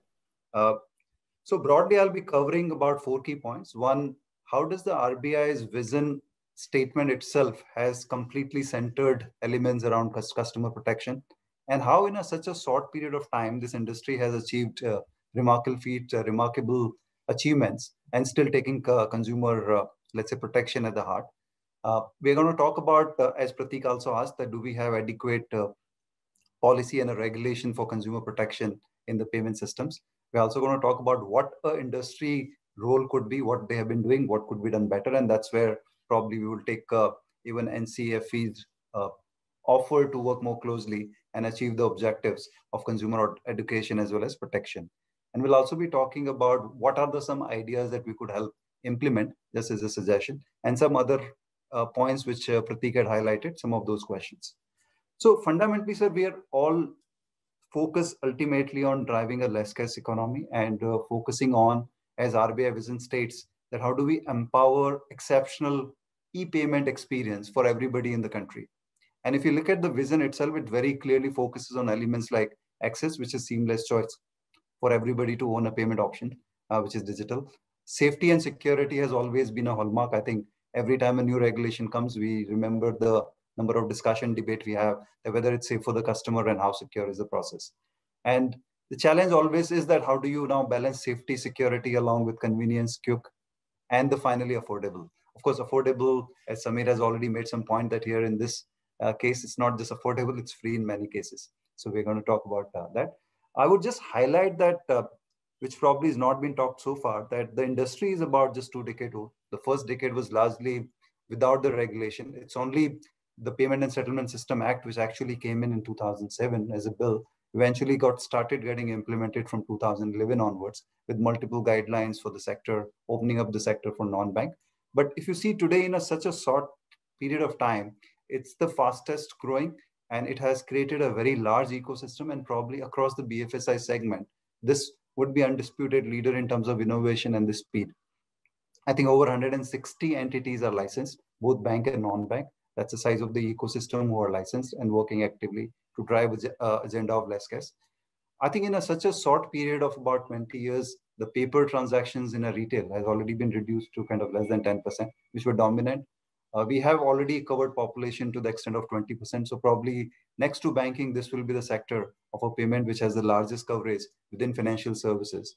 And this is again the only area where, in terms of innovation, in terms of products, in terms of, let's say, many other parameters, now today India is seen as a world leader, and especially in the fast payments. Also, this has been the most attractive segment from an FDI perspective. Of course, zero MDR issues has dented that bit in the last 2 years. And if you look at all the growth rates in terms of volume, they would vary between very high 2 digits like 60, 70% to even 100% plus in few years. And then if you look at the values, very high 2-digit values like 40 to 60% in various products. So extremely fast growing, very less time, but a lot of things have happened. I wanted to kind of balance this growth with the customer centricity in mind, whatever has happened. So the first question that Pratik has also passed and all of us also reviewed, that whether we have adequate regulation to have the sector. Now, fundamentally, I break what needs to happen in a consumer protection. One is that everything to do with consumer money, whether that's taken care of. Second is all about qualitative aspects about their experience in dealing with payment entities. So as far as it concerns to the fund, I think that has been a remarkable job. I don't think consumers have lost money with an entity due to bankruptcy or have lost money due to disputes. Yeah, there are some stray cases of fraud, but even there, the mechanism at least exists for them to get the money back if they've done the, let's say, process right. It may take some time. In terms of appropriateness of fees and charges, I think the affordability has been hallmark. Most of the services, in fact, today are free. So it's actually extreme view there.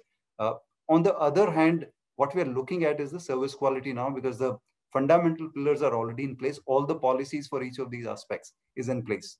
In terms of complexities that is growing within the payment and the speed it is growing, I think we need to work a lot along with the players, that how do we deliver a right information, which even Srikanth mentioned, that what is the right product for which customers, what are the fair terms, what they all need to know about using those products. And most importantly, as the ecosystem of a front end, back end, different entities, license holders, non-license holders, fintechs, working together, while they all sign different SLAs amongst themselves for their working between themselves, are they following? So we need a mechanism to monitor and control the different service levels that are being identified between them. Are they being really adhered to? Similarly, the turnaround times, which are clearly prescribed by RBI and various policies or by the board approved policies, but probably better mechanism of, let's say, focusing on achieving those turnaround times by individual entities. So SLAs and TATs play hand in hand, and we need to identify them and stitch them together in a right way. So I believe now is the time to move from a model, which I think we had a very nice tree under Payment and Settlement Systems Act. A lot of birds have come, put the nest, is doing well, but probably because of the complexities increasing, we need to work more like a beehive now, very closely, where customer does not have a concern that if they're dealing on a touch point where they can buy products or consume service, they should also be able to get the resolution of all their services or all their disputes. So that's where probably we need to move. And again, a lot more work we all have to do together on the service quality side. As far as industry role is concerned, I think industry focus, since these were the formative and early evolution area time, a lot more focus has been on supporting policies to make sure that the industry evolves on a solid foundation. So we've always been supportive for rules like escrow, which was put in place for PPIs. In fact, even when in the industry, first time somebody talks about should we dilute or ask for a dilution escrow, the industry would always say no, because I think it's a right pillar to make sure that the customer 100% money is 100% safe and kept separate. So a lot of these pillars on the policy side, I think industry group at a PCI, which represent 90% plus digital payment players, kind of have been doing a lot of work, and that has been going well. Probably what we need to work, looking at the increased complexity, is on the communication and a customer side. So whether it is facilitating dissemination of, let's say, product-related information, what role we could play more, I think we would like to focus on that. Even monitoring the overall effectiveness and affordability, so that there is a balance that if it is already affordable, then it is not driven to a non-sustainable part of being free. So somewhere a balance is drawn, so we're happy to work on. And create a regular continuous feedback loop from a product introduction to a kind of delivery mode to the dispute resolutions. And work so far, the industry has been focused on working on these parameters on slightly event-based or reactive basis. For an example, during demon period, there has been extensive campaign and a special helpline created by the industry, which saw even at the peak some 600,000 calls, both from a potential merchants or end customer, to understand how to use payment services for the first time. So a lot of these initiatives were done. The work is in progress with RBI, and now we can even talk to other agencies here to see that how we can structure it better. And that's an area we believe that we will start focusing on, and we are again willing to work together on that. Some of the other suggestions that I think this is just the borrowed paper from the same overall strategy of NSFE to kind of drive the financial education. We believe that the same thing needs to be done for payment sector, and we as an industry are happy to play a very active role. I wouldn't go through all the points, but one suggestion that I wanted to highlight was around how do we utilize very skilled MBA colleges and their students to involve directly in dissemination of information and education of financial services. While we have a lot of other ecosystem involved, but there are 600,000 plus MBA students. and there are 160 PSOs, if we align with different banks with different PSOs, basis their capacities, and create a map of block level dissemination of information through these students, and these students are then given special credits and a special preference for them to be absorbed in a fintech sector. Probably we could develop a model like this, which could additionally help drive these immediate or a most critical aspect, which is education. But that is what actually also causes, in most cases, some sort of a fraud or some sort of a risk to customers. So this is just a broad suggestion here, and we are happy to take it forward in a further discussion. Some of the other points just to highlight, I think in terms of bundled offering, we've seen some cases where while the core service of a wallet comes free, but then a bank account is bundled with it. So how do we make sure that such information is transparently provided to customer? Because sometimes he will feel that, okay, I signed up for something else, but here there are 20 other services that have come, I've not asked, and now after a year I'll be charged for that. So yes, we have to work on that better offering and making sure that transparently communicated. Similarly, the fundamental point about the whole complex set of a converged rule in a converged economy, where the services of multiple products will happen from one platform. How do we make sure that each of those delivery points are not just the selling point, but also a customer service point? That convergence we have to create at the back end by designing appropriate roles of every player in the ecosystem, whether done by the same entity or different entities, but different activities, different roles, SLAs, TATs are defined. And of course, I would like to re-highlight the point that Samir made, that somewhere we have to balance between what's affordable and what's free, not leading to a, let's say, value creation loss and challenges for the industry in terms of long-term objectives and sustainability.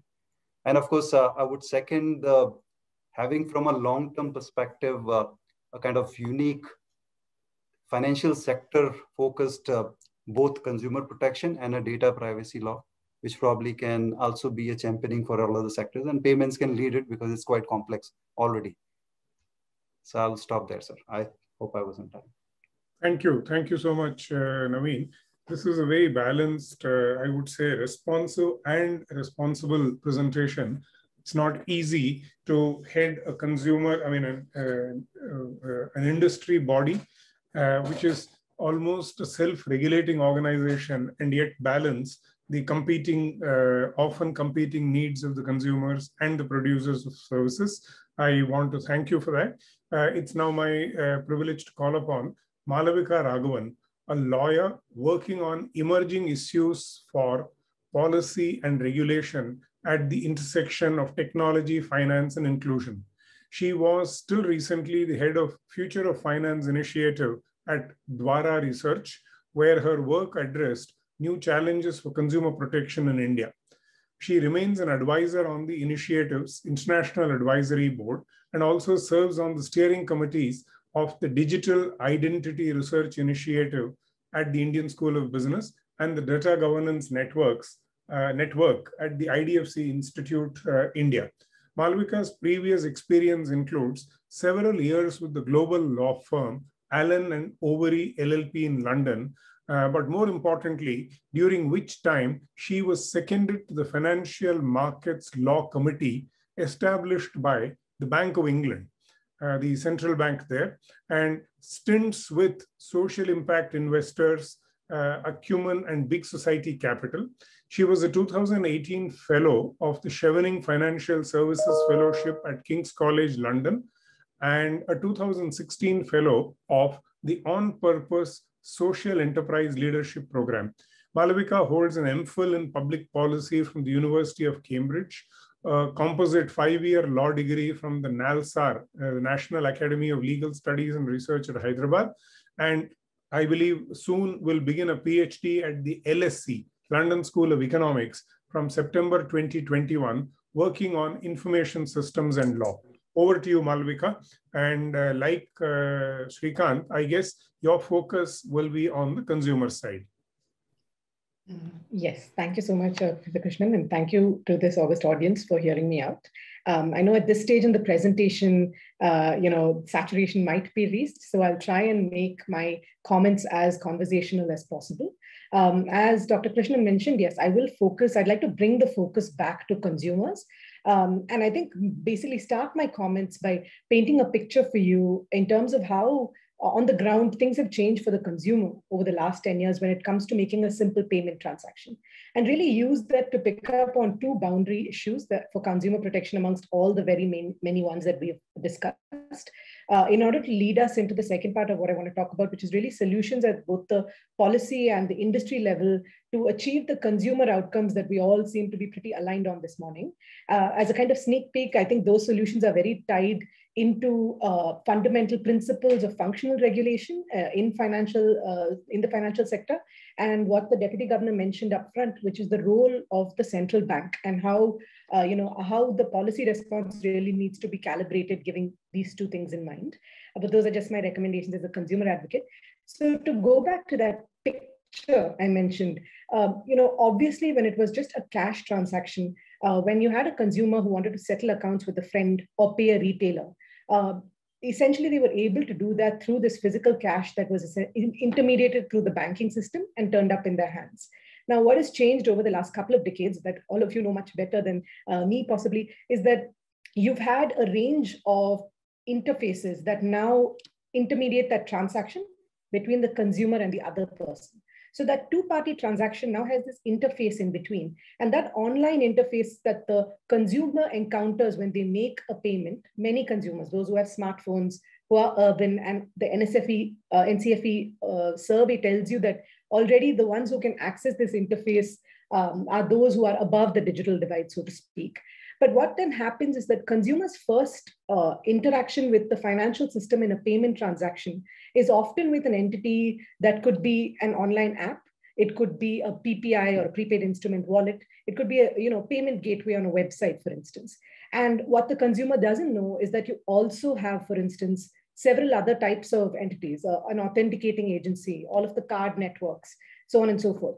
Now, the reason I'm placing the landscape that we all are engaged with at some level in front of us today is that I think it reveals one thing in particular when you compare scenario A, which is a simple kind of old world cash transaction, and scenario B, which we're all in together, which is this kind of online digital transaction for payments. And one thing it shows you is that the range of actors in this bilateral transaction has increased vastly. You now have a new class of actors, often the first point of interface for a consumer in a payment transaction, who may be outside of the regulatory perimeter of the RBI, might not be a financial sector regulated entity. And they are essentially sort of disintermediating the flow of money in the economy that is traditionally intermediated by banks. And this is, opens up a range of questions that, of course, Pratik went through in his presentation. But I think at the highest level, this is a structural change in the payments landscape that we're all grappling with. And therefore, for my remainder of my comments, I'd like to maybe focus on the structural solutions, while no doubt saying that consumer literacy, for instance, is important. But many of these changes in the back end of finance are not some things that, perhaps the consumer even needs to know about. You need to know how to drive a car, not necessarily how the engine works, in order to agree every moment you're in that car.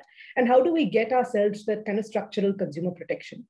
The two particular issues that I wanted to focus on in the second part of my comments was just what this picture unrolls. And we already started talking about the first part of that, which is the consumer-facing entity, perhaps being one that's outside the RBI's regulatory perimeter, which goes to one of the questions Dr. Krishnan raised in terms of should the RBI even be concerned about tech firms and regulating them? Now, I think, there are various answers to this complex question, of course, but I think the essential thing from a consumer protection perspective is the objective for the regulator and for the industry, of course, and especially the regulated entity, is to ensure how do consumers get the same degree of financial protection that they would with a regulated entity outside when they are facing a non-regulated entity. Again, as we mentioned, at the end of the day, funds are moving from bank account to bank account.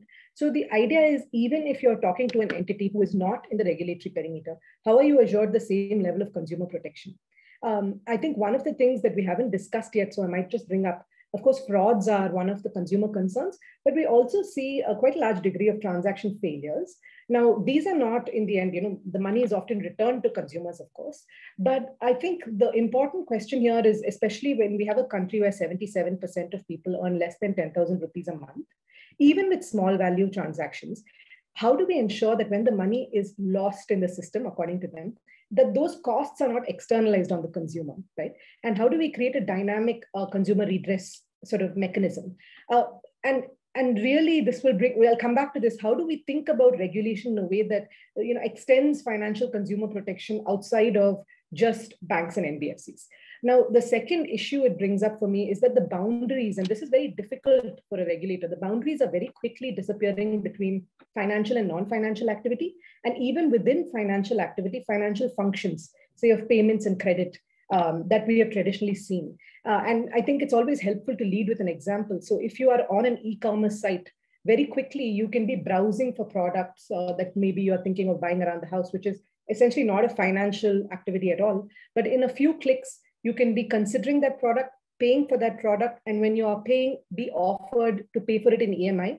And very quickly, the consumer has gone from window shopping to taking a loan, all on the same platform. Now, this is some of the exciting opportunity of living in a tech-enabled world, of course.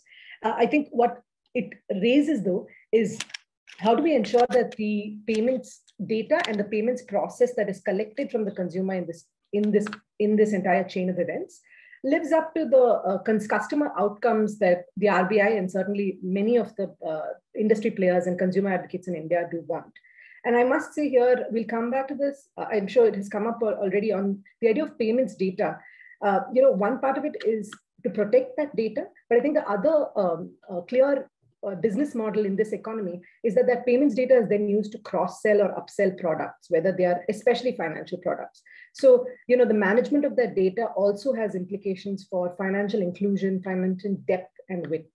And so I think essentially in this landscape, that's why I come back to this idea of how do we think about structurally about consumer protection, because what constitutes a fair or an unfair practice and results in an unsuitable, deceptive, or at the far end, a predatory or a discriminatory sale for a product may not be something that the consumer is necessarily aware of, even when you're talking about the interface. So really, and it becomes easier in some sense when you do have fairly responsible providers at the table as well. How can we have that conversation beforehand? And really, this is where I want to spend sort of 4 or 5 minutes to end, is when we think about the solutions here, I think they occur at 3 levels. And they occur because you have to start off thinking about what are the outcomes. And in this audience, what are the outcomes that we're looking for every Indian consumer, right? And I think suitability is at the heart of this. This right to suitability is enshrined in the RBI's Charter of Customer Rights. It's an instrument that already exists. Along with the right to suitability, you have a right to fair treatment, a right to transparency and fair and honest dealing, a right to privacy, and a right to grievance redress and compensation. So I'm reminding you of what many of you may already know. Financial institutions have to have a board-approved policy to give a rise to these rights. The issue is when you're defining suitability as ensuring that the product, in this case of payment, offered by an intermediary is matching the client's situation, their objectives, their risk tolerance, financial needs, knowledge, and experience. So these are the definitions that we have in law and other soft law instruments. And we tie that back to the RBI's own customer outcomes, which we have seen come out in the latest trends and progress on banking and finance. You do find that all of these objectives are the kind of North Star. You do want transparency, you want suitability, privacy, grievance redress. Having said that, how do we get there? And I think many solutions have been discussed in the course of this conversation. Do we need a separate act? Do we need a separate instrument, a separate agency?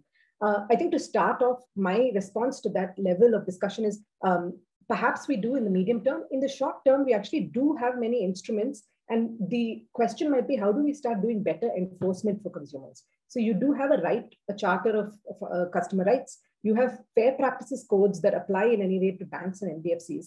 And the question is, are we doing enough on consumer protection already? And where there are third-party non-financial sector entities, how are we ensuring that the rights and these fair practices are passing through even into those service level agreements that Naveen brought up as well? And how do we guarantee this kind of non-deceptive, responsive payments process? I think from the RBI's perspective, there's also a need to think about functional regulation here. And the reason that I come back to this is, even though we want these customer outcomes to pass through to non-financial sector players, the question really becomes in my mind, at what point and at what function is that player undertaking? I think the whole idea of trying to give a license for every activity is going to very quickly unwind. And I'm aware that my time is ending. So I'll come to I would say the most important part of this conversation from my perspective is really talking about liability frameworks and risk frameworks and the overlap with other legal regimes. When I talk about liability frameworks, I think what I'm talking about here is how do we, not just monetarily, but how do you think about ex-ante supervisory measures that the regulator can take in order to ensure that there's a feedback loop into the regulator's oversight of financial markets infrastructure and retail payment systems. I think this is important because at the micro level, you might be trying to ensure that a consumer is not missold. But at the macro level, this is a question about how do you regulate financial markets infrastructure. The overlap with personal data and privacy is a totally different conversation, I think. But I think most conversations about privacy ultimately are a conversation about trust, right? I just do a quick time check, Dr. Krishnan. Have I run out of time? Do I have a couple of minutes to wrap up on this? You have maybe just one more minute. Okay, I feel like I'm on a news channel, but very quickly, just on privacy, the Privacy Act that we're going to have has a lot of provisions around data portability, data minimization, purpose limitation, and so on. And so I think when we're coming back to functional regulation and the perimeter, there's a need for the RBI to act in consonance with other new regulators and the competition regulators, the data protection and the competition regulator, so that we come up with a harmonized law and we then can gold plate to the financial sector and don't go through the process that the US has, for instance, where they might have differing standards in different sectors, which ultimately harms the consumer. So with that, I will pause and hand back over to Dr. Krishnan. Thank you. Thank you. Thanks, Malavika. That is an interesting and useful connection between the different regulatory regimes that will necessarily need to intersect and different regulatory agencies that will necessarily need to work together to handle this complex issue, and all handled from a consumer point of view. I want to thank you for that. Now I call upon the concluding and perhaps the most important panelist on in the sense that the only panelist who's actually dealt with the intersection of the consumer and producer in this sphere. And it's my privilege to welcome Mr. V.G. Sekhar, Chief General Manager at RBI, and at present the Principal of the College of Agricultural Banking. Immediately prior to this current role, he served as the Banking Ombudsman and the Ombudsman for Digital Transactions in New Delhi. At RBI, Sekharji has had diverse experience in areas such as currency management, payment and settlement systems, banking supervision, cybersecurity, inclusive banking, capacity building, and consumer grievance redressal. He was a member of the internal committee of the RBI to review the ombudsman schemes. Some of the recent policy measures like adoption of one nation, one ombudsman approach, and integration of the 3 ombudsman schemes and strengthening of the grievance redressal mechanism in banks were part of the recommendations of the committee that he was a member of and which have been accepted and acted upon by the RBI. He's also been a member in several other committees formed by the RBI on financial inclusion, information technology, etc. Over to you, Sekhar Saab, to give the concluding perspective before we move to the chair. Thank you. Thank you very much, Professor Krishnan. Very good afternoon to all the panelists and the participants in this August forum. I really appreciate the opportunity provided by the chair of this panel, Deputy Governor Reserve Bank, and Professor Krishnan.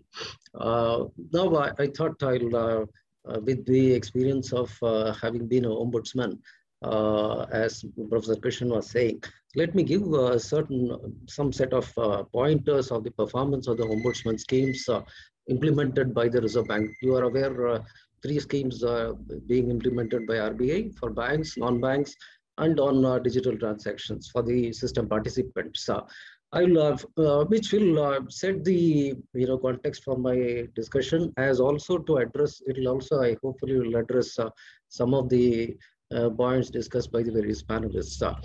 Let me get to 2019-20, the performance of which is the last published one available. The total number of complaints processed all India was 3.3 lakh number of complaints under all the 3 schemes. This actually constituted an increase of about 65% over the previous year. So what could be the reason? From whatever we could assess, there were several reasons. One we could see is that clearly there is a level of awareness about the schemes which has come about by various public campaigns launched by the Reserve Bank, as also the communications which are sent out by the bankers, which needs further improvement. We are well aware of that. So more trust, more efficient disposal has been seen in the recent past. Ease of access is another thing what we have observed. As most of you will be aware, RBI implemented the computer management system, complaint management system over the online portal.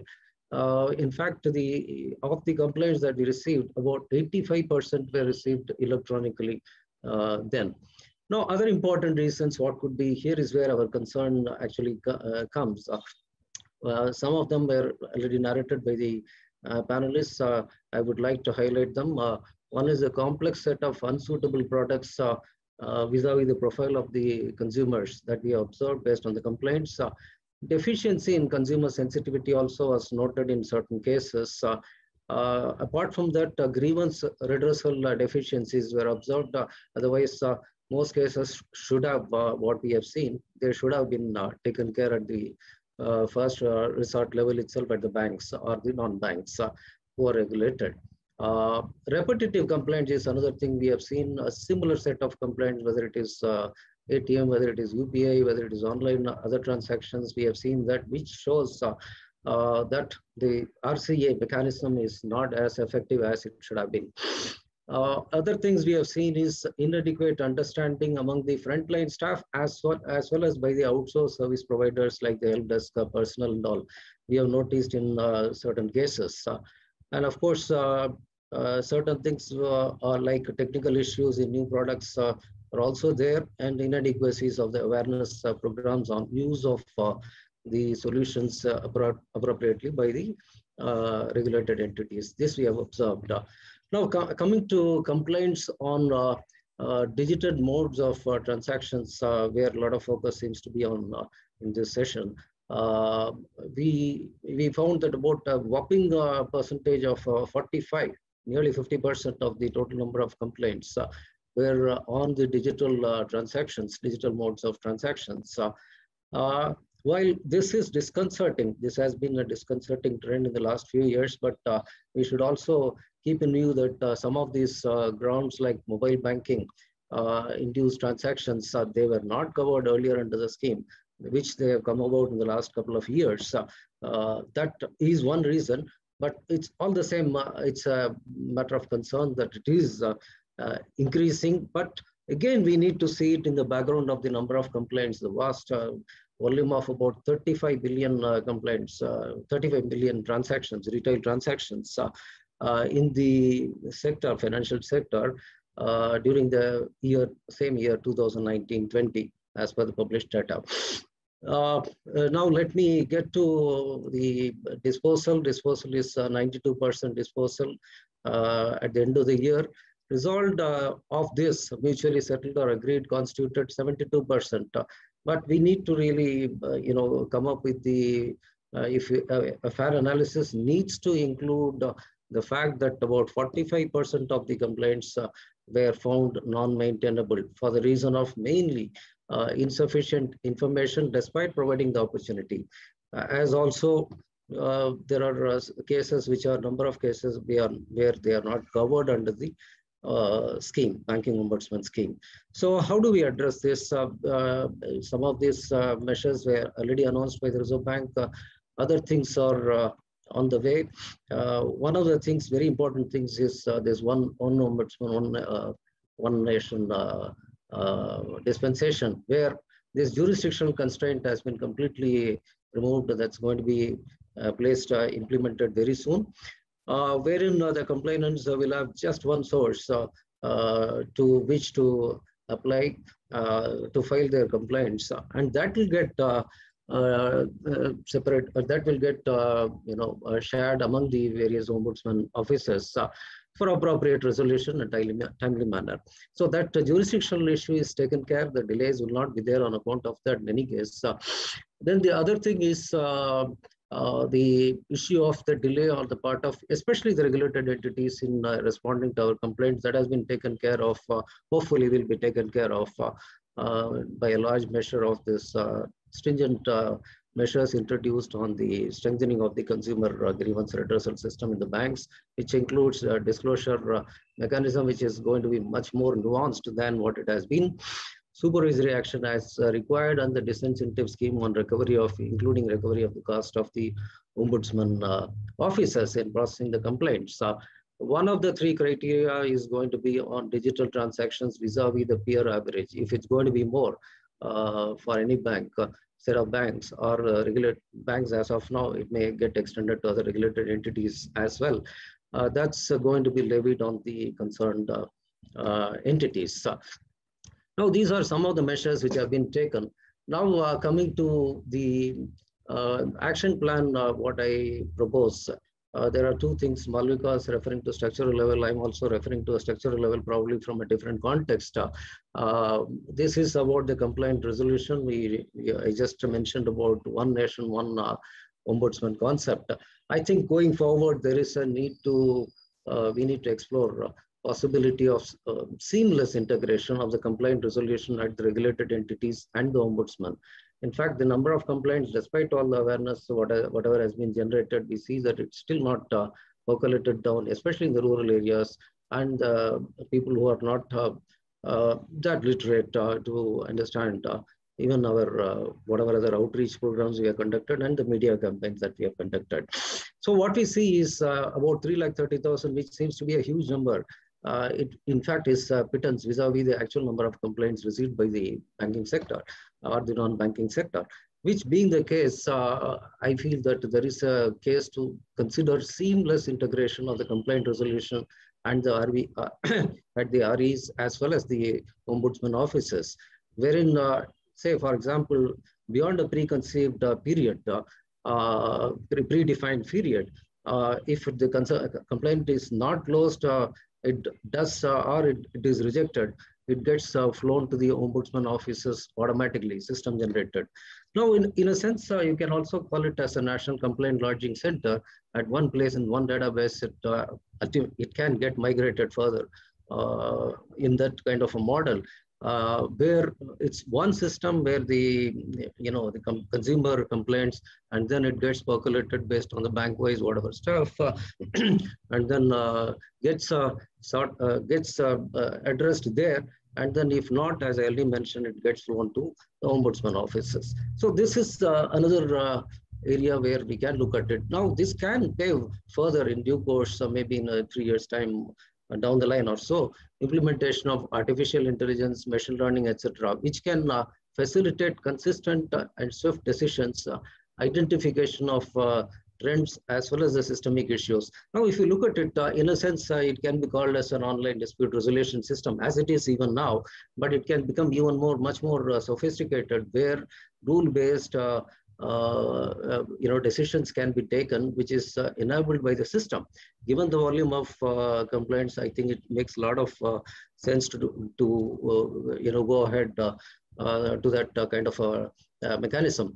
Other things what we have seen is the ease of access by the common man, as we have seen that number of complaints are getting rejected on account of lack of information, adequate information. In fact, the information required by the ombudsman are not much, I can tell you. It's only the date of the transaction, which is the bank involved or the non-bank involved, and the amount involved. That's all is the minimum required, more often than not. Subsequently, any additional information is required, we can always call for it. That's what the ombudsman does, but unfortunately, even that does not happen in many cases. But what we are looking at is the literacy is obviously an issue in putting it in writing, even in a mail or even in an online mode. So I think we need to graduate to chatbots, IVRs, chatbots also again literates to a large extent, but IVRs will be very useful, and SMS and mobile app-based. When somebody is using say UPI, he can as well complain through that mode itself in regional languages, as was mentioned by one of the panelists as well. So what can be the other thing is the IPA, this IBA. I'm just concluding, sir. Here, IBA, for example, industry associations like IBA, they can come together and then they can, along with the partnership model with so many other entities which are there, including the fintech players that we are talking about, they can come about with effective model of campaigning.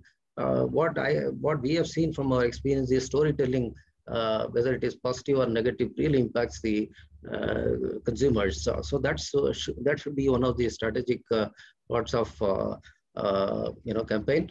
Also, very important, we have seen, for example, I can give the example of Gujarat, the ombudsman in Gujarat office. In Ahmedabad, what they have done is they have taken the profile of various consumers, whether it is women, whether it is rural, urban, literates, semi-literates, etc. And they were brought together and then they designed one in the regional language. They were shown to them based on their suggestion, then it was modified and that was found to be extremely successful one. So going forward, I think these are some of the measures that we need to look at addressing.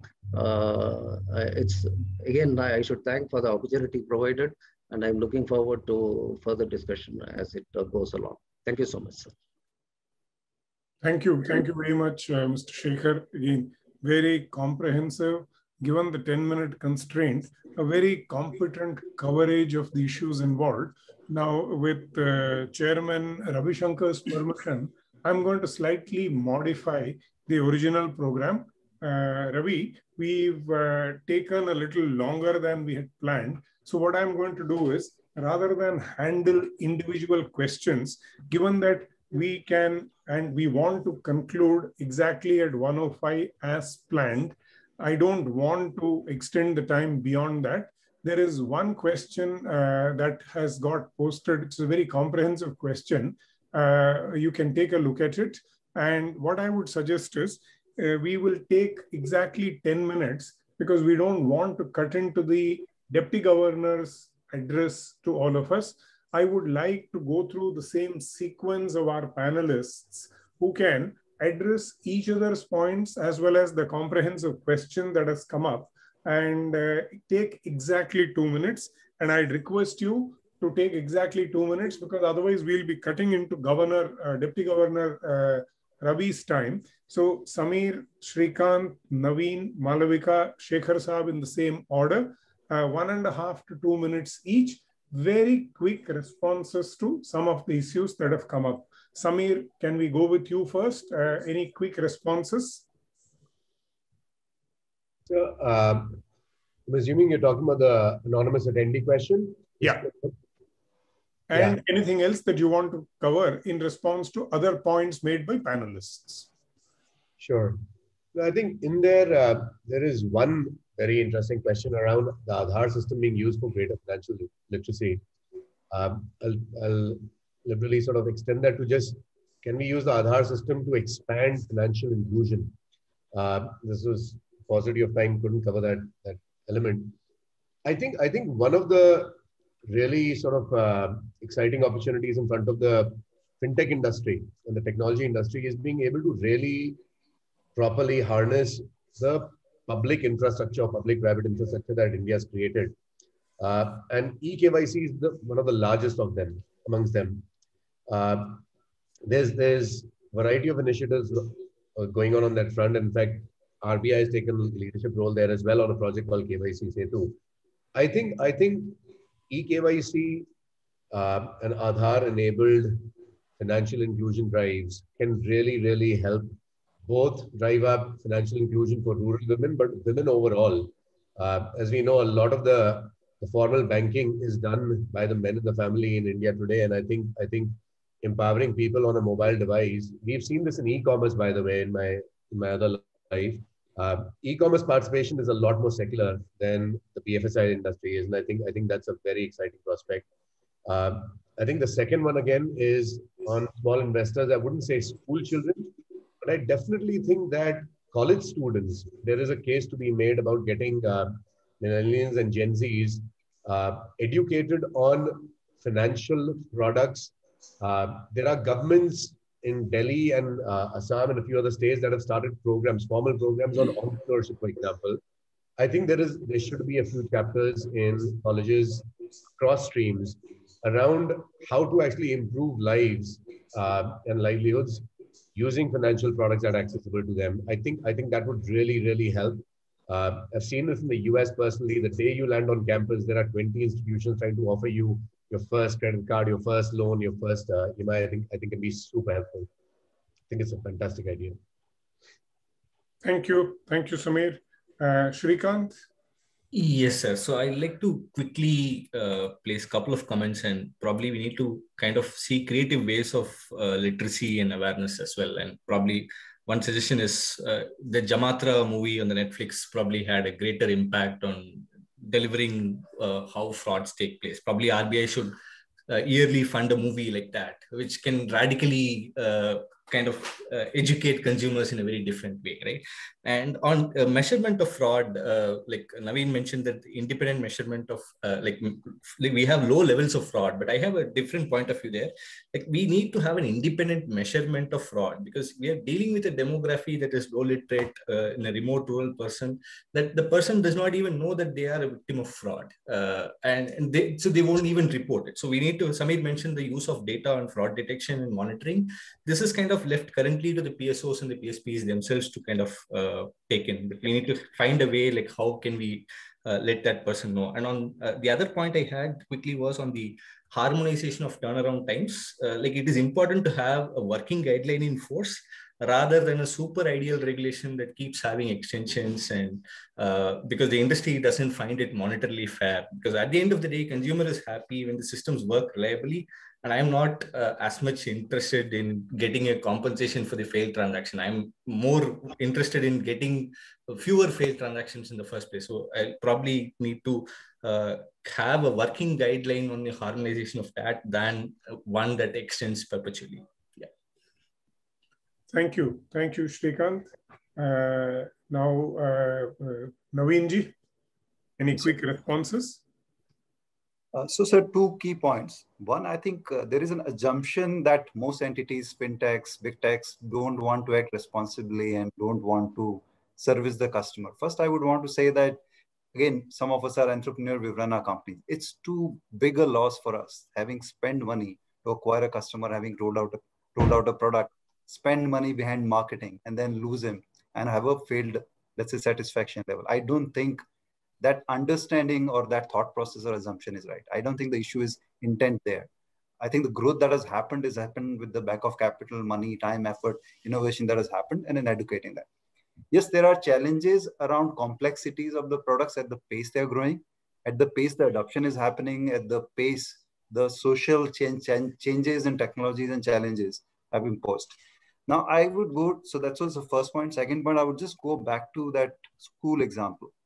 See, you don't want to explain a school kid the nuances about legal, right? You need a program for a different age group. I think 90% plus population would use money. The moment you're in a 4th or 5th standard, your parents start giving you some money in some form to start using it.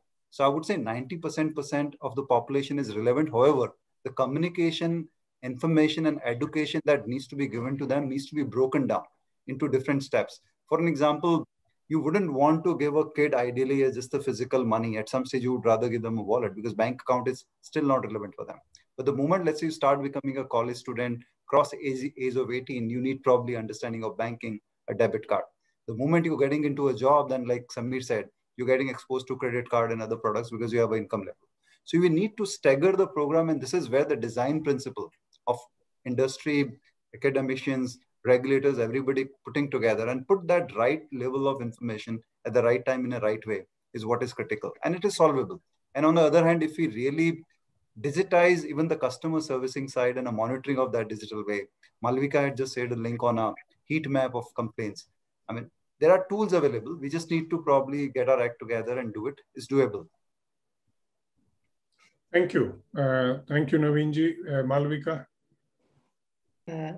Thank you. And just to pick up on what Naveen had mentioned, I'll share the link to the audience as well. But I think we have a really important role is here making more complaints data publicly accessible, aggregated and privacy consciously, of course. Also transaction failure data publicly available. All of this is in the payment system, and most other regulators are able to release this publicly. The CFPB, for instance, aggregates this and shows you in the US by state of the US what kind of levels of complaints are, who are particular types of products and so on. So I think we can do much more there. I think the other thing I quickly wanted to check on from the open question is just this idea of how do you expand inclusion to digital and gender. So one thing I did want to flag is that the one same kind of consumers are of different types. So for women, what we find actually the case is that many of them may be pushed away from digital products because in Indian homes, there's a lot of gendered norms around ownership and management of the mobile instrument. And therefore, you really need to be careful about whether you are reducing a woman's autonomy or increasing it by forcing digital payments on them. So while we're doing that, while we support digital empowerment, I think it's important to think about how do you design for assisted technology? What are the safeguards do you have there? And can you do things like increase female agents in the BC networks? Because ultimately, these are the people that anyone in our society goes to. You go to an Airtel shop, which is not a BC perhaps, but also you go to a banking correspondent and you ask for help. How do you sensitize them to bring in new people into the, and in a consumer protecting way? So I think at two levels, one is make more data available from the system in order to create feedback loops. And on the other hand, really think about more clearly and carefully about different types of consumers and don't just lump them all into one consumer protection mandate. Thank you. Thank you. Thank you, Malavika. Shekhar-ji, any quick 1 minute additional thoughts? Yeah. This is about the frauds which are being talked about. I have a point to make here.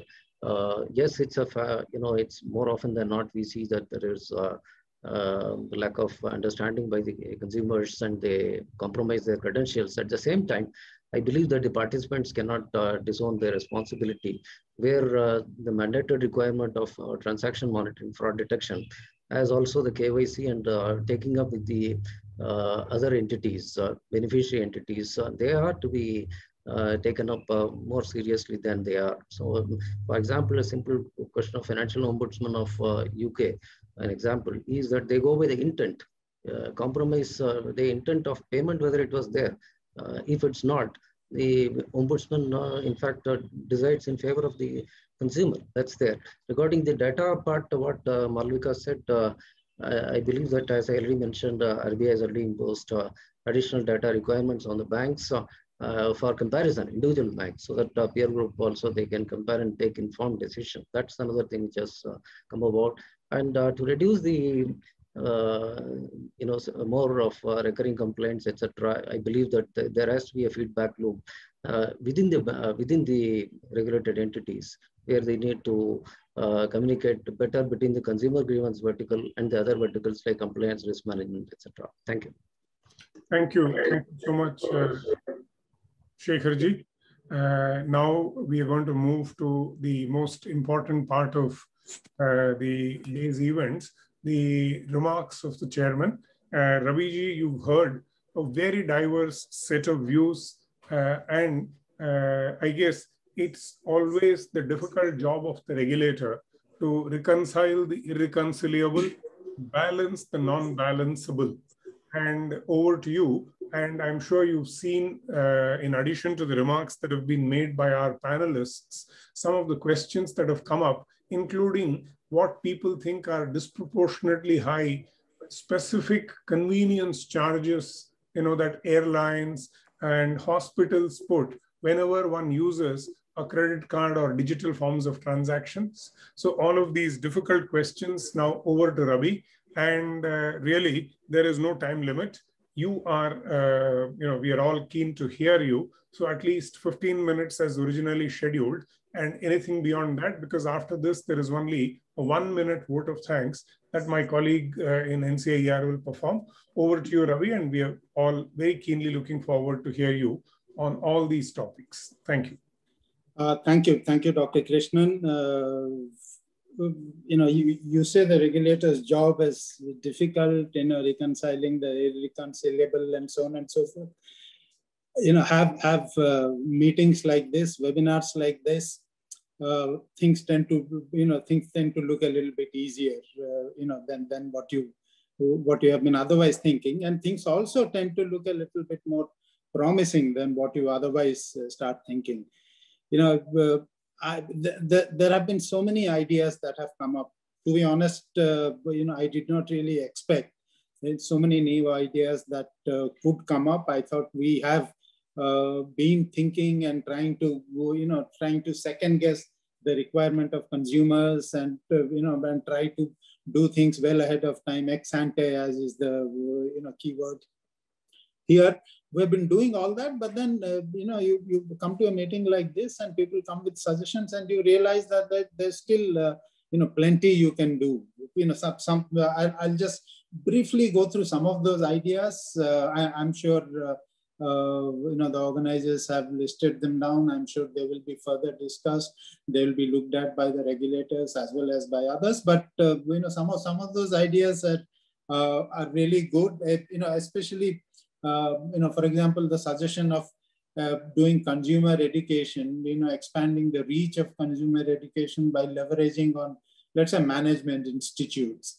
Now, that's an idea. You might extend it from management institutes to, let's say, economic graduate courses, if you like, or even postgraduate courses. But the very idea is something that says that the reach of financial education, payments, digital education, which is a constraint that a regulator or even industry always sees, can probably be addressed importantly, going through that route. But, the suggestion by Srikanth to have an institutional mechanism to review regulation is a very good suggestion. One thing that we as a regulator, and I think all regulators, financial sector regulators, at least I'm aware of, do is, keep a constant level of interaction at various levels, operational levels, right at the initial stages of the hierarchy, right up to the top levels. They keep a conversation going with the regulated entities. So in a sense, there is a feedback, but it's nonetheless a good idea to have a formal feedback mechanism and review it periodically, tick off what you can do. If you can't do something, engage further with the industry and explain. I think the transparency of not just the regulation mechanism of the whole industry would improve substantially. That's a good suggestion. The point that Samir raised about use of local languages, how while it hasn't really contributed much to actual transactions, is extremely useful in terms of dealing with redressal, dealing with complaints, getting into conversation. Made me start thinking about whether we as a regulator can do certain things in a language that would reach a wider level of audience. But this is something that obviously service providers, regulated entities would be thinking, as Samir says, they have been thinking. Others would also be thinking, but that's that's a good idea to identify areas of operation in our respective fields where one could do fruitful and profitable use of local languages. The other point that Samir raised was, gave me food for thought. I do not know, whether there is a solution to it. I do not know whether others have thought about it, but his suggestion that to take on the liability of fraud by a service provider, one needs to have a robust revenue model. There again, various issues come up. Is the price market determined? Is the price efficient? Is the price consumer friendly? These are issues that come up. But if assuming somehow we manage to reach what is an efficient price, would the industry then be able to take on the liability of fraud? It's not such an easy question to answer, but he raised a fairly important point. There have been similarly, there have been a lot of such suggestions. We will look at those carefully. What I would like to to convey just 2 or 3 larger points. All the detailed suggestions we'll examine, but the larger points. One is that we need to, I think, appreciate that the digital payments industry is hardly, it's not even in its teens, more or less. It effectively started after 2010, and it's hardly about 10 years, 12 years, that the industry has had. It has achieved immensely. It has become the global leader in certain areas. What we have in India, whether it's fast payments or whether it's 24/7/365, NEFT or RTGS and so on, it has achieved a lot. But we also have to realize that we are still at an evolving stage. And in the stage, given the various stages of evolution, sometimes some decisions taken in terms of pricing, markets are never mature in the initial stages of evolution. I know of the financial sector, which has pretty much started developing after the early 90s. It's 30 years now. But even then, you don't have the depth to ensure that market forces themselves would reach an efficient pricing in various sectors of the financial economy. So it is not easy to reach a proper financial or a proper pricing mechanism by leaving it entirely to the market. Some amount of state intervention, regulator intervention, does come up, is required. But having said that, one must realize that all these interventions, etc., are in essence, temporary phases in the eventual evolution of the industry, where one could largely depend on, market-determined pricing. So while we have our issues on pricing, while we have our issues on, market concentration, one has to first of all start off with the belief that, with the understanding that we are at an initial stage of evolution. We still have a lot to do. We still have a lot of untapped potential from a business perspective, and untapped potential from an economic development perspective for the states, for regulators and the government. The offline segment, Reserve Bank is making a lot of efforts to tap the offline segment, tap the segment that uses feature phones. The systems like UPI are largely inaccessible there. And plus, a large number of people who, because of, lack of adequate financial awareness or education, you might say, are still not, able to access or willing to access this system. We have to develop the ecosystem in a way that it gives comfort to everyone, to all citizens, to be able to use these systems, to feel that, yes, my money would be safe if I access these systems. And for that, customer education and customer protection are key things that regulators normally focus on. On the issue of concentration, the answers are not so, so straightforward. Those of you who have done finance or economics would say that a competitive market gives the best possible price, which is, which is true enough, except that the conditions of competition that we read in textbooks are conditions of competition that rarely exist. That's number one. Second point is, in terms of infrastructure, the belief that a competitive market would lead to the best solution, I have not seen that happen in the areas that I have looked at. I have looked at closely in finance. Look at exchanges, for example, stock exchanges. How many stock exchanges are active per country? 1, 2. Now, even in countries that strongly believe in competition, many of you, some of you at least might know that the London Stock Exchange, the London Clearing House accounts for roughly 75% of all, settlement of 75% of all derivative transactions in the world. So that is the level of concentration that you reach, when you leave it to competitive forces. There is a fairly strong argument to be made that if it is financial infrastructure, probably it might in fact make more sense to keep it out of competition and develop them as public goods. There is a fairly strong case for that. India has only one, in terms of OTC, has only one central clearing house. It has been working. There has been no price gouging. It depends on the governance structure that you develop. All these are subject to international global standards. So it is very difficult for these entities, so long as you treat them as public goods, for pricing inefficiency to come in, even if there is no competition.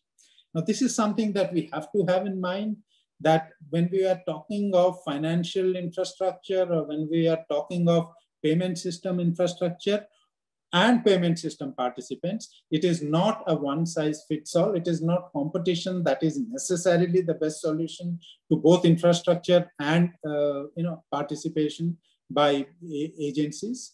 So there is no clear answer as such, but I think it would be useful if everyone started thinking of infrastructure as public good and therefore find solutions that are consistent with public good. What follows from this is essentially pricing. The fear of concentration is monopolistic pricing. That is what adds inefficiency. That is what increases costs for everyone. That is what increases prices. I read a little bit in terms of newspaper coverage of pricing of healthcare in some developed countries, particularly US. Some of the cases you read are unimaginable, and they're all market determined. They're all free market determined. Compare that, for example, to pricing of health services in countries where it is provided by the state, many in the Scandinavian countries and so on. They're as effective, far cheaper, and as efficient. So, there is no clear answer that competition always leads to an effective price. And when it does not, and then there is no clear clear view to take on whether pricing is better for the consumer when you leave it to competitive forces or when you leave it to leave it to the state. I mean, I'm talking of, for example, health services here. So when you think of pricing,